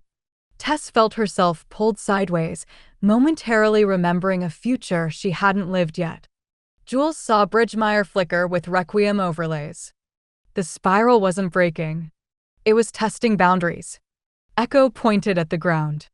A spiral began to draw itself beneath them, not carved, not projected, just remembered into place. Rhea watched it form. This isn't a threat. It's a call. Noah whispered, a call for what? Echo gave no answer. They simply turned and said, I'm not alone. Others are forming. And they remember you.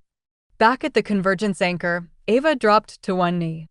Not from weakness, but from overload. She could feel them. New spiral points appearing across the braid. Not just 3 threads anymore. Dozens. Some coherent. Some broken. Some angry. A single line pulsed on her internal readout. Spiral breaches. Multiple unknown origin instability probability. Rising. She exhaled. This wasn't a finish line. This was a door. Back in the new district, Echo stepped onto their spiral and began to vanish, not as a retreat, but as a signal. Rhea reached out. Wait. Echo's voice lingered as shimmer consumed them. I'll see you again. When the others start to remember. When the spiral wants more, then memory. Chapter 17. Threads Unwritten. When reality is fractured, it doesn't shatter into nothing.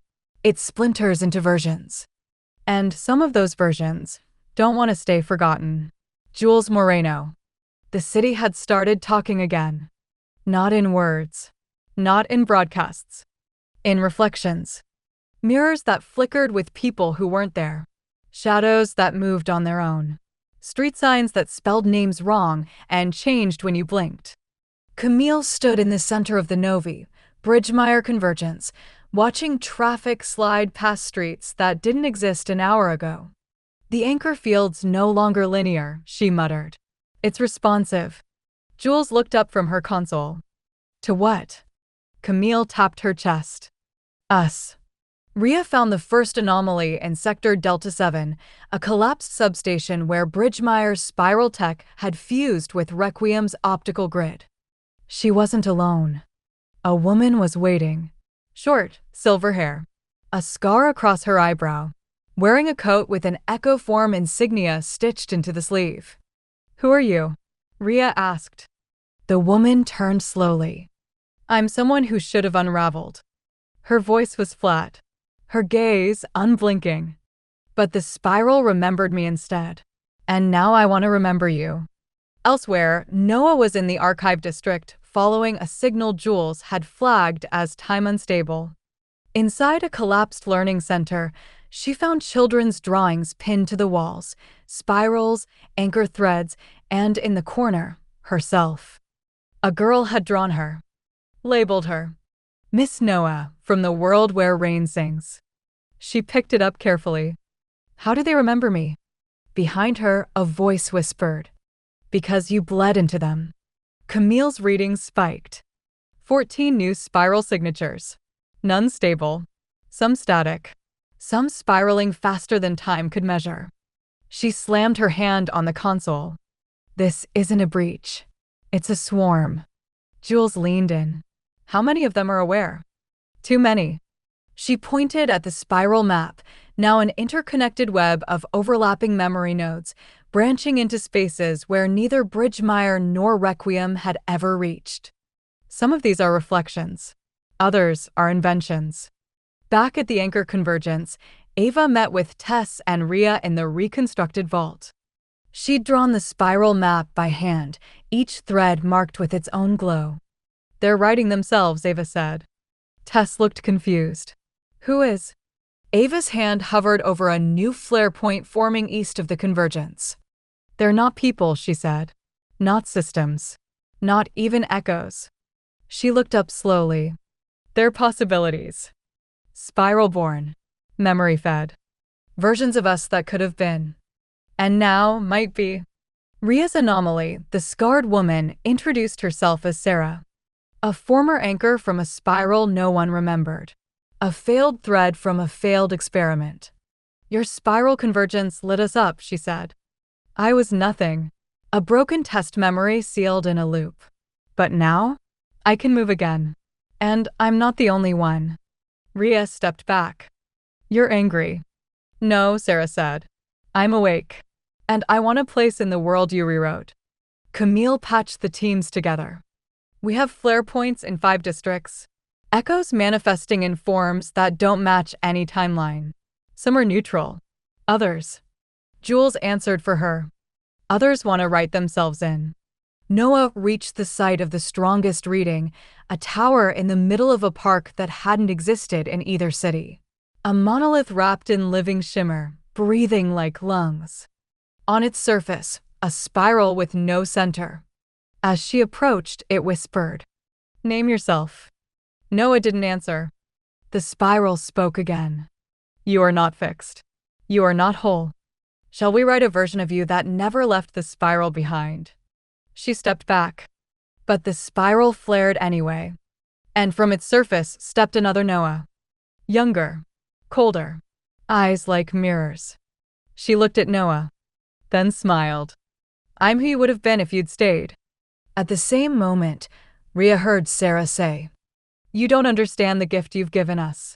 You didn't fix the spiral. You set it free. And some of us, She touched her own spiral-scarred arm.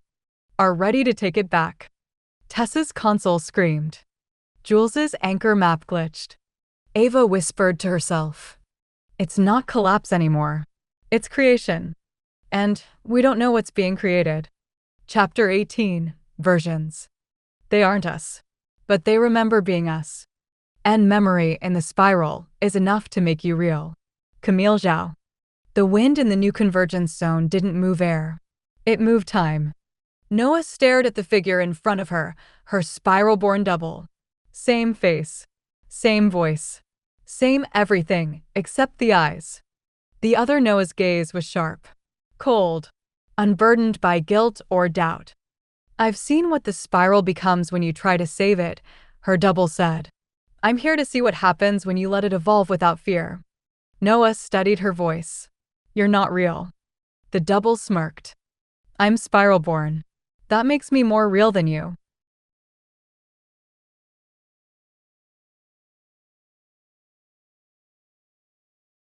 Meanwhile, Camille met with a version of herself she didn't recognize, dressed in Anchor Division black, with a scar across one wrist and a glint in her eye like a blade in low light.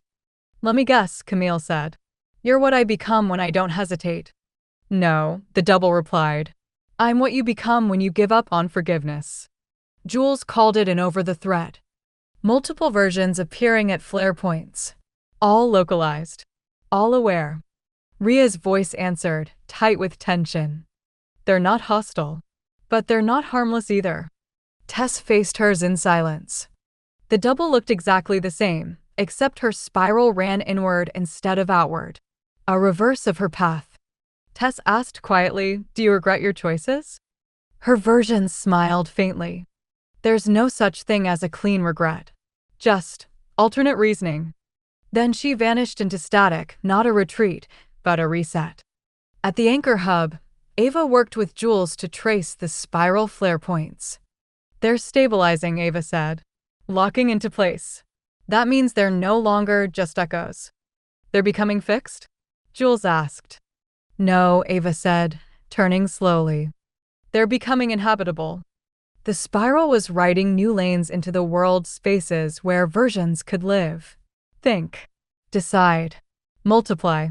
Camille uploaded her version's memory signature into the system. They don't have anchor threads, she said. They're held together by potential. Jules frowned. Potential doesn't anchor. Camille looked at her. It does now. Noah followed her double deeper into the tower zone, passing through memory walls that shimmered between her life and lives that never were. In one, she stayed with her father. In another, she never joined Camille's unit. In a third, she wasn't born at all, just a concept drawn in someone else's notes. At the heart of the spiral room, her double finally stopped.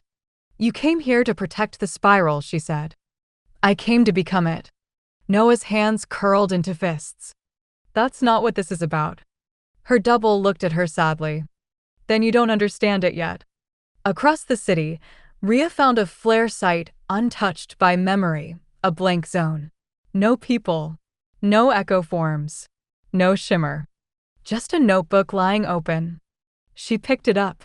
Inside, drawings of herself. Not as she was, but as 10 other versions of her might have been. In the corner, a phrase. They'll need a bridge. I'll become one. She blinked. I didn't write this. A voice behind her answered. Not yet. Camille's version reappeared before her. You still think this world can be held together? I know it can, Camille said. The double tilted her head. Then prove it. Let us live. Camille hesitated. What? Stop locking us out. Stop labeling us as anomalies. Camille's screen vibrated in her pocket. Ava's voice broke through. The versions are trying to write themselves in. We can't filter it anymore. Back at the convergence vault, Jules and Ava watched in stunned silence. The spiral map now pulsed in colors it had never displayed before. Green, violet, black gold. Are those? Not echoes, Ava confirmed. New threads. Unauthored. Unpredictable. Tess appeared in the doorway. She looked pale. There's a version of me in District 12. She's building her own anchor. Ava stood. Then we don't have days. We have hours. Noah faced her double across the spiral chamber. You want to replace me? No, her double said softly. I want to coexist. I want a world where versions don't vanish when the spiral shifts. And what if that breaks reality? The double smiled. It already did. You just survived it. In the vault, Camille made her decision. Let one in. Jules spun. What? We let one of the versions anchor. Controlled space. Monitored conditions. Tess shook her head. You're gambling on a version we don't understand. No, Camille said. I'm recognizing them. She tapped the map. They're not ghosts. They're us, just not yet. Rhea stepped into the vault carrying the notebook. She placed it on the console. We didn't finish the spiral. Ava looked up. We never could, because it was never just one story. Outside, the world shimmered. And far away, in a forgotten part of the city, a version of Jules smiled to herself and whispered, It's time we wrote ourselves in. Chapter 19, Mirrored. They walk like us, talk like us, think like us. But they were never shaped by the same world. And that makes them dangerous. Jules Moreno. There was no longer a clear line between the originals and the versions. Noah stood in the Convergence Plaza, watching people walk past. She counted 3 Tessas, 2 Camilles, and 1 Jules who didn't cast a shadow. They weren't hiding anymore. And they weren't pretending to be anything less than real. The decision came down from Ava. We anchor one version, she said. Monitored, shielded, and watched. Camille disagreed. We can't test a person like a virus. Jules folded her arms. If we don't test, we guess. And the spiral doesn't forgive mistakes. Ava looked to Rhea. You're the balance. You've felt them all. What do you think? Rhea closed her eyes. I think they're not intruders. They're responses. To us. To our choices. To what we didn't become. The test subject arrived later that afternoon. Version Camille. She looked almost exactly like the real Camille. Same frame, same voice, same clipped tone except for the hair, tied back in a clean spiral band, and her anchored jacket, white instead of black. When she stepped into the vault, she didn't hesitate. Scan me, she said. I've nothing to hide. Camille stepped forward, face unreadable. Do you believe you're me? The version tilted her head. No. I believe you are one possibility. I'm another. The test began. They placed her in a sealed feedback chamber, walls laced with memory-null fibers, spiral-safe insulation, and anchor dampeners. She passed the stability scans, passed the sync stressors, passed the echo retention wave. But something strange happened on the identity resonance test. Camille's own spiral signature shifted. By 1 layer. Barely perceptible, but measurable. Jules stared at the readout. She's rewriting you. Outside the chamber, Camille watched her double pace calmly. She's not hostile, Jules said. She doesn't have to be, Camille replied. What happens if she doesn't replace me, but just absorbs everything I was supposed to become? Tess frowned. Then she becomes you? No, Camille said quietly. She becomes better. Elsewhere in the city, Noah's double had begun to speak to the public, not to cause chaos, but to guide. She helped spiral leaks stabilize. She gave memory fragments form. She drew spirals in the dirt for kids who never learned their world had fractured. She's building a version of this world that works, Noah whispered to Rhea. Rhea nodded. She believes she has a right to exist. Noah looked down at her hands. Maybe she does. At the Convergence Vault, Ava met with the team in private. There are 37 known versions now. 10 within the city. 27 still forming. Jules rubbed her eyes. How many more can we handle? Ava didn't answer immediately. Then said, maybe the better question is, how many can the spiral handle? Later that night, Camille entered the chamber alone. The version turned to face her. Have you come to deactivate me? Camille shook her head. I've come to ask a question. She sat across from her double, face to face. In your world, what did you regret? Version Camille answered without pause. I regretted not letting people in. I always thought the spiral was something I had to hold alone. Until I broke. Camille swallowed. Same. The chamber lights flickered. A spiral shimmered on the wall behind them. Camille felt her spiral pulse again, this time not changing, but echoing. And for a moment, she couldn't tell which of them was speaking. Across the city, Version Jules approached Original Jules. Do you believe in mirrors? She asked. Jules crossed her arms. I believe in facts. Then here's one, the Version said. We don't want to replace you. Then what? We want to help. Because unlike you, we've already lost. So we're not afraid of trying something different. That night, the vault's alarms triggered once. Not a threat. A signal. The spiral had stabilized around Version Camille's presence. No rejection. No fracture. Just a line in the console. Anchor accepted. Identity. Variant C.Jow status. Legitimate thread. Camille stared at the message. I didn't think I'd feel relieved. Jules watched her. Do you? Camille nodded. Then whispered. Maybe the spiral doesn't want to be held in one hand anymore. Maybe it wants all of us, even the parts we tried to forget. But far outside the convergence zone. In a darkened subdistrict never mapped, a version not listed, not scanned, not known, sat before an unfinished spiral. She whispered. If they can exist, so can I. And I don't want to coexist. I want to overwrite. She stepped into the shimmer. And the spiral answered. Chapter 20, The Overwrite Protocol. We always feared the spiral collapsing. We never imagined it might choose a new author. Ava Callahan. The first signal came from the edge of Sector 10. Ava was reviewing anchor drift patterns when the console dimmed, flickered, and spat out static coordinates. A point no one had entered. A point no one had named. Ria entered the control room moments later. Another leak? Ava stared at the screen.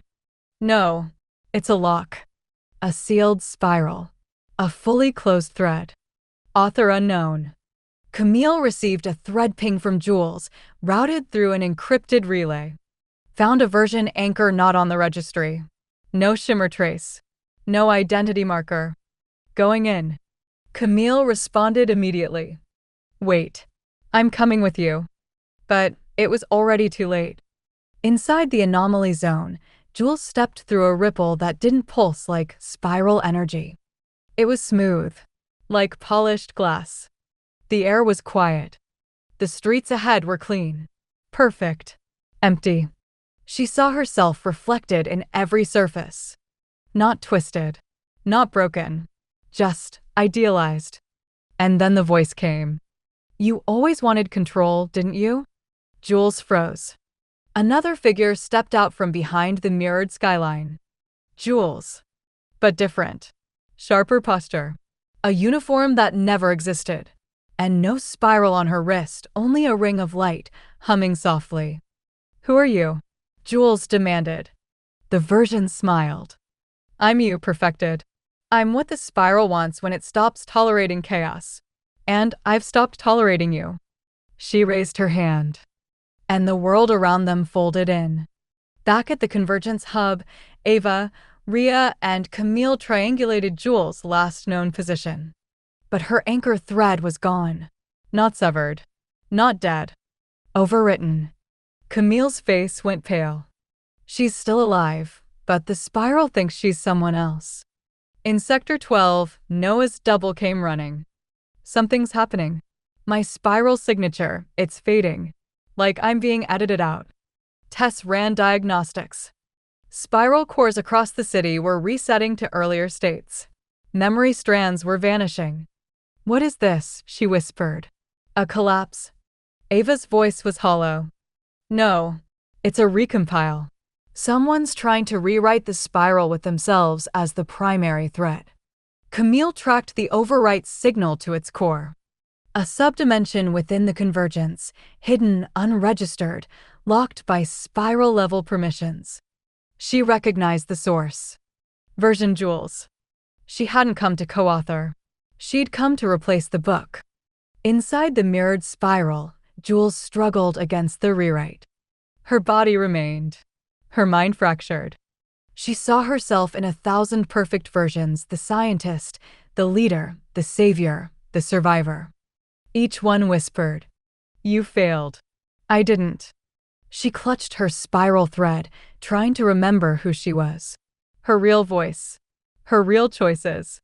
Then she heard it, a sound outside the mirror. Camille's voice. "Jules, hold on." Camille stepped into the spiral chamber, hand outstretched. The overrider version Jules turned to her with disdain. "You want chaos to survive. I want coherence." "You're not the spiral," Camille said. "You're just afraid of what happens if you aren't in charge of it." The overrider's face twisted. "You're afraid of what happens if you are." She raised her hand again, and Camille felt her anchor tremble. At the hub, Ava activated a failsafe protocol never meant to be used: thread inversion. It was a risk. Trigger it, and the spiral would reject all unanchored variations.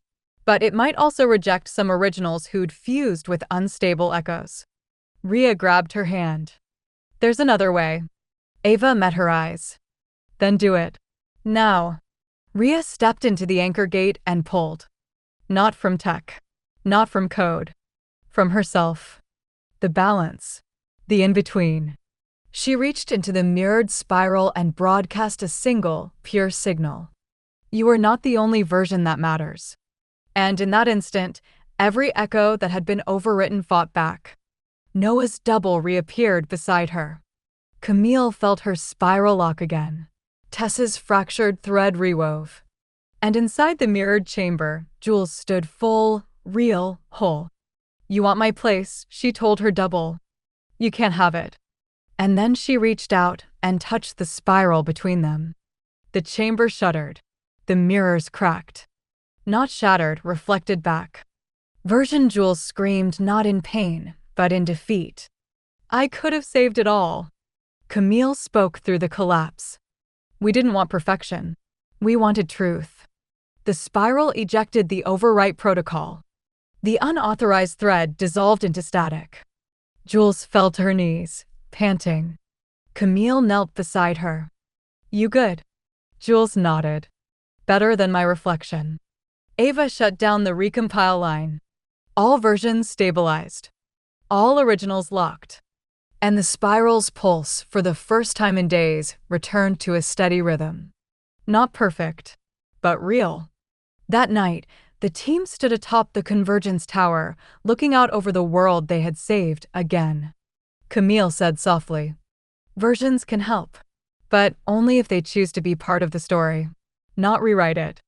Noah added, "And maybe some of the best versions of us haven't happened yet." Far below, in the dark layers of the city's old memory scaffolds, a spark blinked. Uncatalogued, unseen, and a voice echoed in the spiral void. The overwrite failed. So next time, we begin with the ending. Chapter 21, Threshold. We built the convergence to hold reality together, but no one asked what it was holding back. Rhea Allen. The spiral had gone quiet. Not asleep. Not dormant. Just listening. Ava stood at the edge of the convergence map, watching the anchor threads pulse faintly across the glowing city. Each flare point had stabilized. Each version accepted. Even the rogue overwrite had dissolved into dust.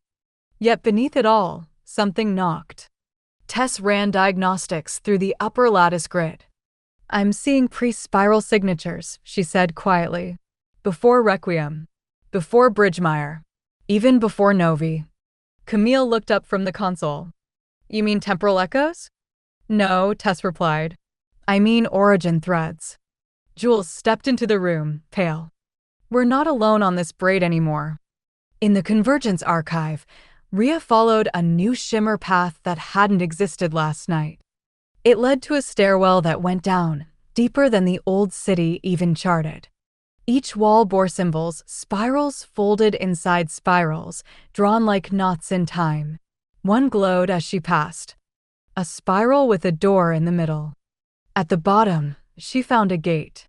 Smooth obsidian. Breathing slowly. Not locked, but waiting. She reached out. It whispered. Beyond. Back at the hub, Ava met with the full team. Noah, Rhea, Camille, Jules, Tess. The spiral is no longer expanding laterally, Ava said. It's pushing inward, toward a center we never knew existed. Camille studied the map. What's at the center? Ava turned to her, voice low. Not a core. A threshold. Noah traced the spiral lines backward. She found paths not just through memory, but beneath it. Dreams she hadn't lived. Futures she hadn't chosen.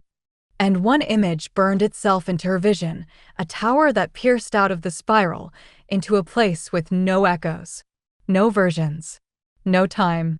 She wrote in her journal, if the spiral is a question, then that place might be the answer. Tess confirmed it.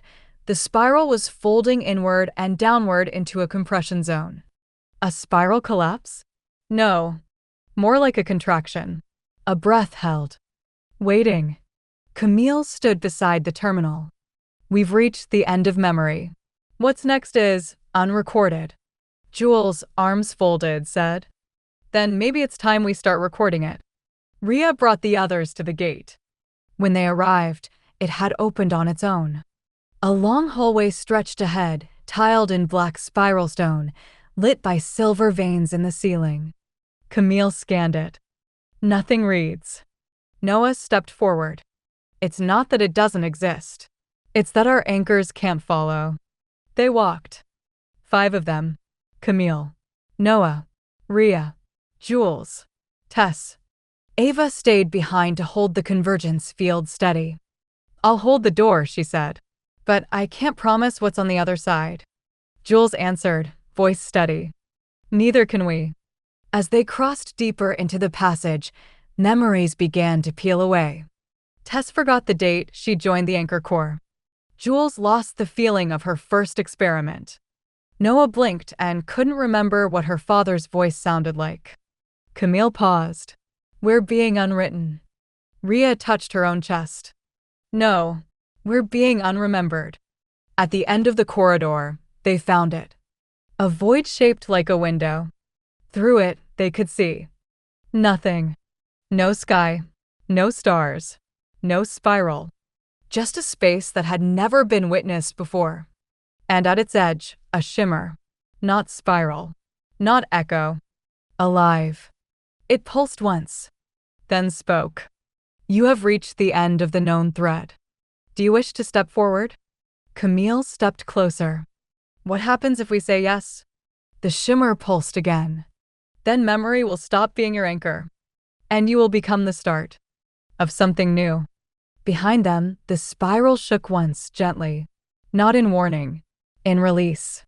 Ava's voice crackled faintly in their earpieces. Whatever's next, I'll keep your stories safe. Go. Jules took Noah's hand. Camille took Rhea's. And together, they stepped into the void. Not as versions. Not as reflections. Not even as anchors. But as authors. Chapter 22. Zero Spiral. The rules were never broken. They were just waiting to be written. Camille Zhao. The moment they stepped through, the world fell silent. Not quiet, silent. No ambient hum. No distant air currents. No neural sync. Not even the faint buzz of thought. As if even thinking had to be rebooted from nothing. Noah opened her eyes to a white so vast it had no ceiling, no horizon. The floor beneath her felt like glass and wind and water all at once. She wasn't falling. She wasn't standing. She simply was. Camille appeared beside her, blinking as if waking from a long sleep. Where are we? She whispered. Noah replied without sound. I don't know, but I think this is the origin. Camille looked around. Of what? Noah paused. Of everything. The others arrived seconds later, Jules, Rhea, Tess. Those seconds didn't feel like a useful measure anymore. Jules exhaled sharply, then glanced at her hands. I can't feel my implant. My anchor thread's gone. Tess held up her wrist. Even time doesn't sync. Rhea tilted her head. But we're still here. That means something is choosing to remember us. Camille looked up. Then let's start choosing what to remember next. They walked, or moved, or thought themselves forward. It was hard to say. Eventually, the white space began to curve. Just slightly. Like a ripple waiting to form. Shapes emerged. Not quite structures. Fragments. Symbols. Ideas trying to take physical form. A spiral appeared beneath their feet, incomplete, sketched in shadow and light. Noah bent to touch it. It responded. The line brightened, completed a curve. Tess gasped. We can shape this place. Rhea closed her eyes and thought of the convergence field. A pulsing blue shimmer flickered briefly in the air, then vanished. Camille whispered, "It only holds as long as you remember it." Noah focused on something simpler. A door. A wooden one. Old, cracked. Just like the gate from Bridgemeyer's lower vault. It appeared before them, suspended in white. Jules reached out and touched the knob. Then what happens if we open it? Noah looked at them all. We start over. Inside the door, space unraveled like a story being told for the first time. A hallway. An open field. A flickering sky above, cycling through a dozen sunsets in a breath. Each step they took stabilized it, gave it shape, pattern. The spiral didn't exist here, but something was trying to remember how to spiral. Tess ran a hand through the air and it lit up in glyphs she didn't understand. Camille spoke without moving her lips. Maybe we were never meant to stop the overwrite. Maybe we were meant to finish it. Then came the first ripple. A presence. Faint, massive. Watching. Not malicious. But not passive either. Rhea froze. There's something else here. The shimmer they saw in the last threshold now stretched across the false horizon. Like a mirrored ribbon folding in on itself. Jules stared into it. It's not part of the spiral. It's what was outside it. Noah understood in a flash. It's not memory. It's the pre-memory. The shimmer pulsed again. Words formed in their minds, not through sound, but through feeling. Authors. You have passed the edge of echo. This space is unwritten. Do you seek to create? Noah stepped forward. Yes. Do you accept the cost? Camille nodded. Yes. Then one must remain. Silence fell again, this time not empty, but heavy. Rhea stepped forward slowly. One of us has to anchor the transition. Jules frowned. Anchor what? Rhea looked up, eyes filled with understanding. This world isn't stable. To write something new, one of us has to become part of it. A fixed point. Tess looked stricken. You mean? Camille reached out. Rhea, no. Rhea smiled, soft. Sure. I'm not losing anything. I'm becoming the first thing this place ever remembers. They argued. Of course they did. But in the end, even Jules couldn't deny the truth of it. The zero spiral required one name, one story, to be its beginning. And Rhea had already made peace with it. Noah hugged her tightly. Camille whispered, "We'll make it beautiful. I promise." Jules wiped her eyes. We'll tell them where it all started. Tess gave her a quiet nod. You'll be the origin, not just of this spiral, but of us. Rhea stepped into the center of the light. The ribbon shimmer folded around her gently, like pages turning. Then her voice filled the space. Spiral 0000 initiated. Anchor recognized. Archie A. Allen. Memory begins now. The world surged. A wind formed. A sky settled. A pulse of life rippled across the white. And for the first time in forever, the spiral began again. Chapter 23, Origin Fall. We didn't rewrite the rules. We became the pen. Noah Sinclair. It began with rain. Not real rain, but the idea of it. Gray clouds curled across the newborn sky, their edges stitched with pale gold threads. Each drop that fell shimmered midair, undecided water or light or something else entirely. Noah stood at the center of it, arms outstretched, eyes closed. Let it fall, she thought. Let it be imperfect. Behind her, Camille and Jules were sculpting the edges of a growing field, shifting terrain by pure memory, a hill from Bridgemire, a stretch of salt marsh, the red-leafed trees from that forgotten dream in Spiral 3F.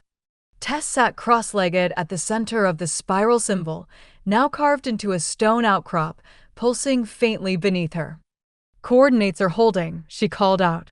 Spiral anchors locked. Ria's imprint is stabilizing the grid. Camille looked up at the clouds. But the sky won't stay still. Noah opened her eyes. It's not supposed to. The world they were forming, if it could be called a world, was reactive, emotional, alive in the way memory was alive, mutable, biased, full of contradiction. They called it the origin fall, the first descent of existence onto blank possibility. Jules stared into a flickering river she'd conjured an hour ago. It's still changing. Tess touched the ground beside her. It's remembering. Camille frowned. Then what are we forgetting? That night, if it was night, Noah dreamed of a doorway. Not the first. Not the one they crossed to enter the zero spiral. This one was older. Rusted. Heavy. It groaned open in her dream like the groan of an idea trying to live again. On the other side stood a figure. Shrouded. Thin. No face. Just a long, gloved hand resting on the doorknob as if it had been watching her this whole time. A whisper followed. It wasn't words. It was recognition. She woke with a start. And the rain had turned red. By morning, the spiral glyph had shifted. Not eroded. Altered. A new curve, one they hadn't carved. An additional stroke, faint, etched like a scar. Camille hovered over it, expression tight. This wasn't us. Tess brought up the thread model. Ria's anchor is intact. That change came from outside the spiral's root. Noah crouched low. Or before it. Jules muttered, is that even possible? Camille stood. In this place, everything is. The red rain continued through what felt like a full cycle. They called it the bleed. Some plants they seeded began to decay. Stones cracked. The sky flickered in reverse. A tree Camille had shaped from childhood memory wilted, then turned inside out, becoming an origami of bark and glass. And then came the voice. A single word, across all their minds. Inheritance. Noah whispered, someone found us. Tess went still. Or, we left a door open. They gathered at the convergence ridge, the highest elevation in Origifal.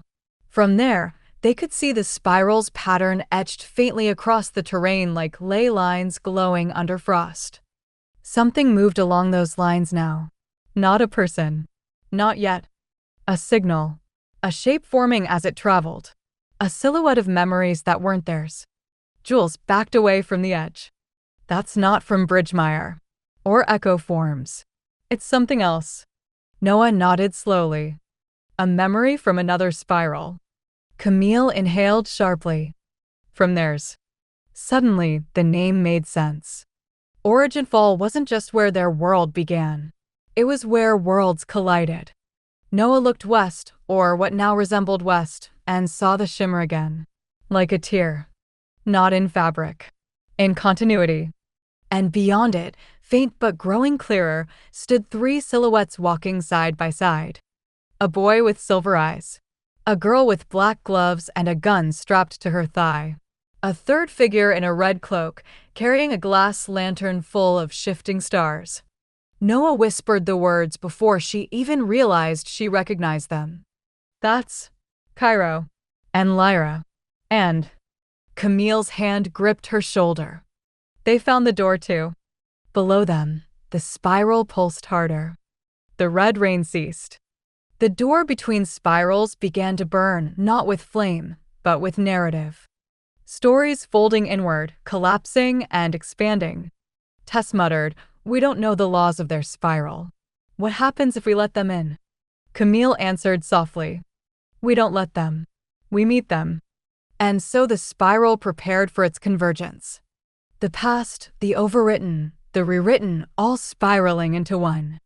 And above it all, echoing faintly across both worlds, came the voice of the zero spiral itself. The threads remember. The spirals converge. The door remains open. Chapter 24, Convergence. This isn't the end of the story. It's the first time we're telling it together. Camille Zhao. The sky broke without sound. Not shattered, unfolded. A seam of light tore across the horizon where Origin Fall met the edge of another spiral, not just one they recognized, but one they had once tried to forget. From the breach, they stepped through. Cairo Vaughn. Lyra Maeve. Ezrin. 3 figures, 3 echoes. All shaped by choices, grief, time, and sacrifice. All now standing before Noah, Camille, Tess, Jules. 2 worlds. 6 threads. And the spiral welcomed them. Cairo's boots sank slightly into the ground. It wasn't quite dirt. More like compressed memory. He blinked, then looked at Noah. So, this is your spiral. Noah stepped forward cautiously. It was never just ours. Lyra scanned the terrain. Her hand hovered near her holster, but she didn't draw. Camille approached her. You're expecting a fight? I'm expecting rules to break, Lyra replied. Camille smirked. Then you came to the right place. They met under the convergence glyph, a blend of both spiral symbology, half echo form, half spiral codex. It pulsed not with power, but invitation. Ezrin sat down beside Tess, examining the threads in her hand. You stabilized your memory index. Tess nodded. We thought we did. He looked up, eyes shimmering like glass and dusk. Then you heard it too. The whisper before the breach. Jules said softly, inheritance. Cairo tensed. That word again. Noah turned toward him. You heard it too? Cairo nodded. In Chronofall, it came with a cost. They gathered around the spiral center. The glyph was expanding now, fractal and alive. Their presence wasn't corrupting the space, it was completing it. Camille turned to Noah.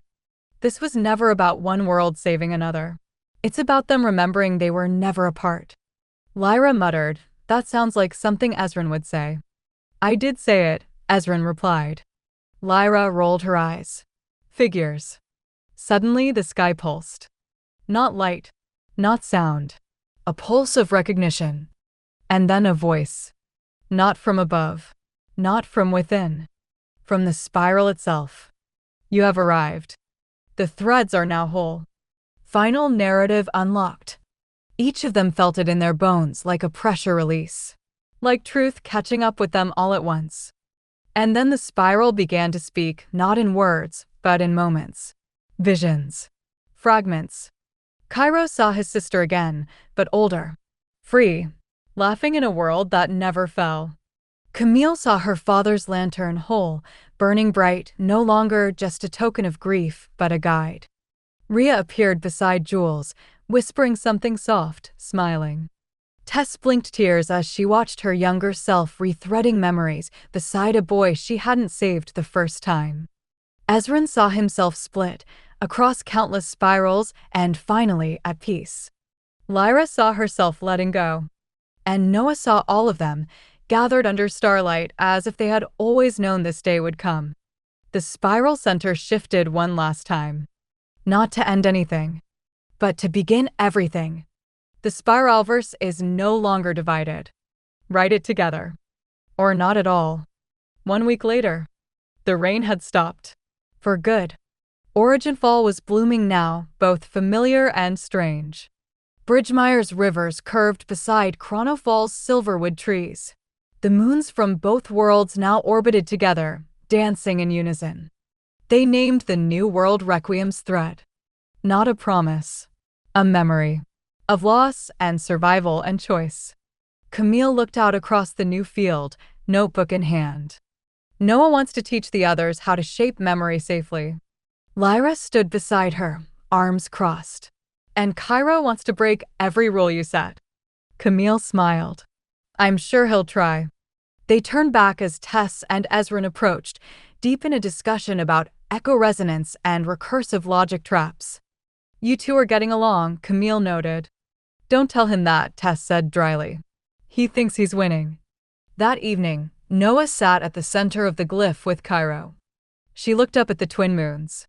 "We weren't supposed to survive this." Cairo shrugged. "Maybe not, but we did. And now what?" He leaned back on his hands. "Now we get to write a story that isn't about endings." The six of them stood at the edge of the first breach, now sealed and lined with flowering glass roots. Noah reached into her coat and pulled out an old thread, frayed, golden, but still warm. She handed it to Camille. "We don't forget. Ever." Camille nodded. "We just grow past the pain." And from above, the sky shimmered with the silent resonance of a new spiral being born. Together. Thanks for listening. Stay cozy, and I'll see you in the next story.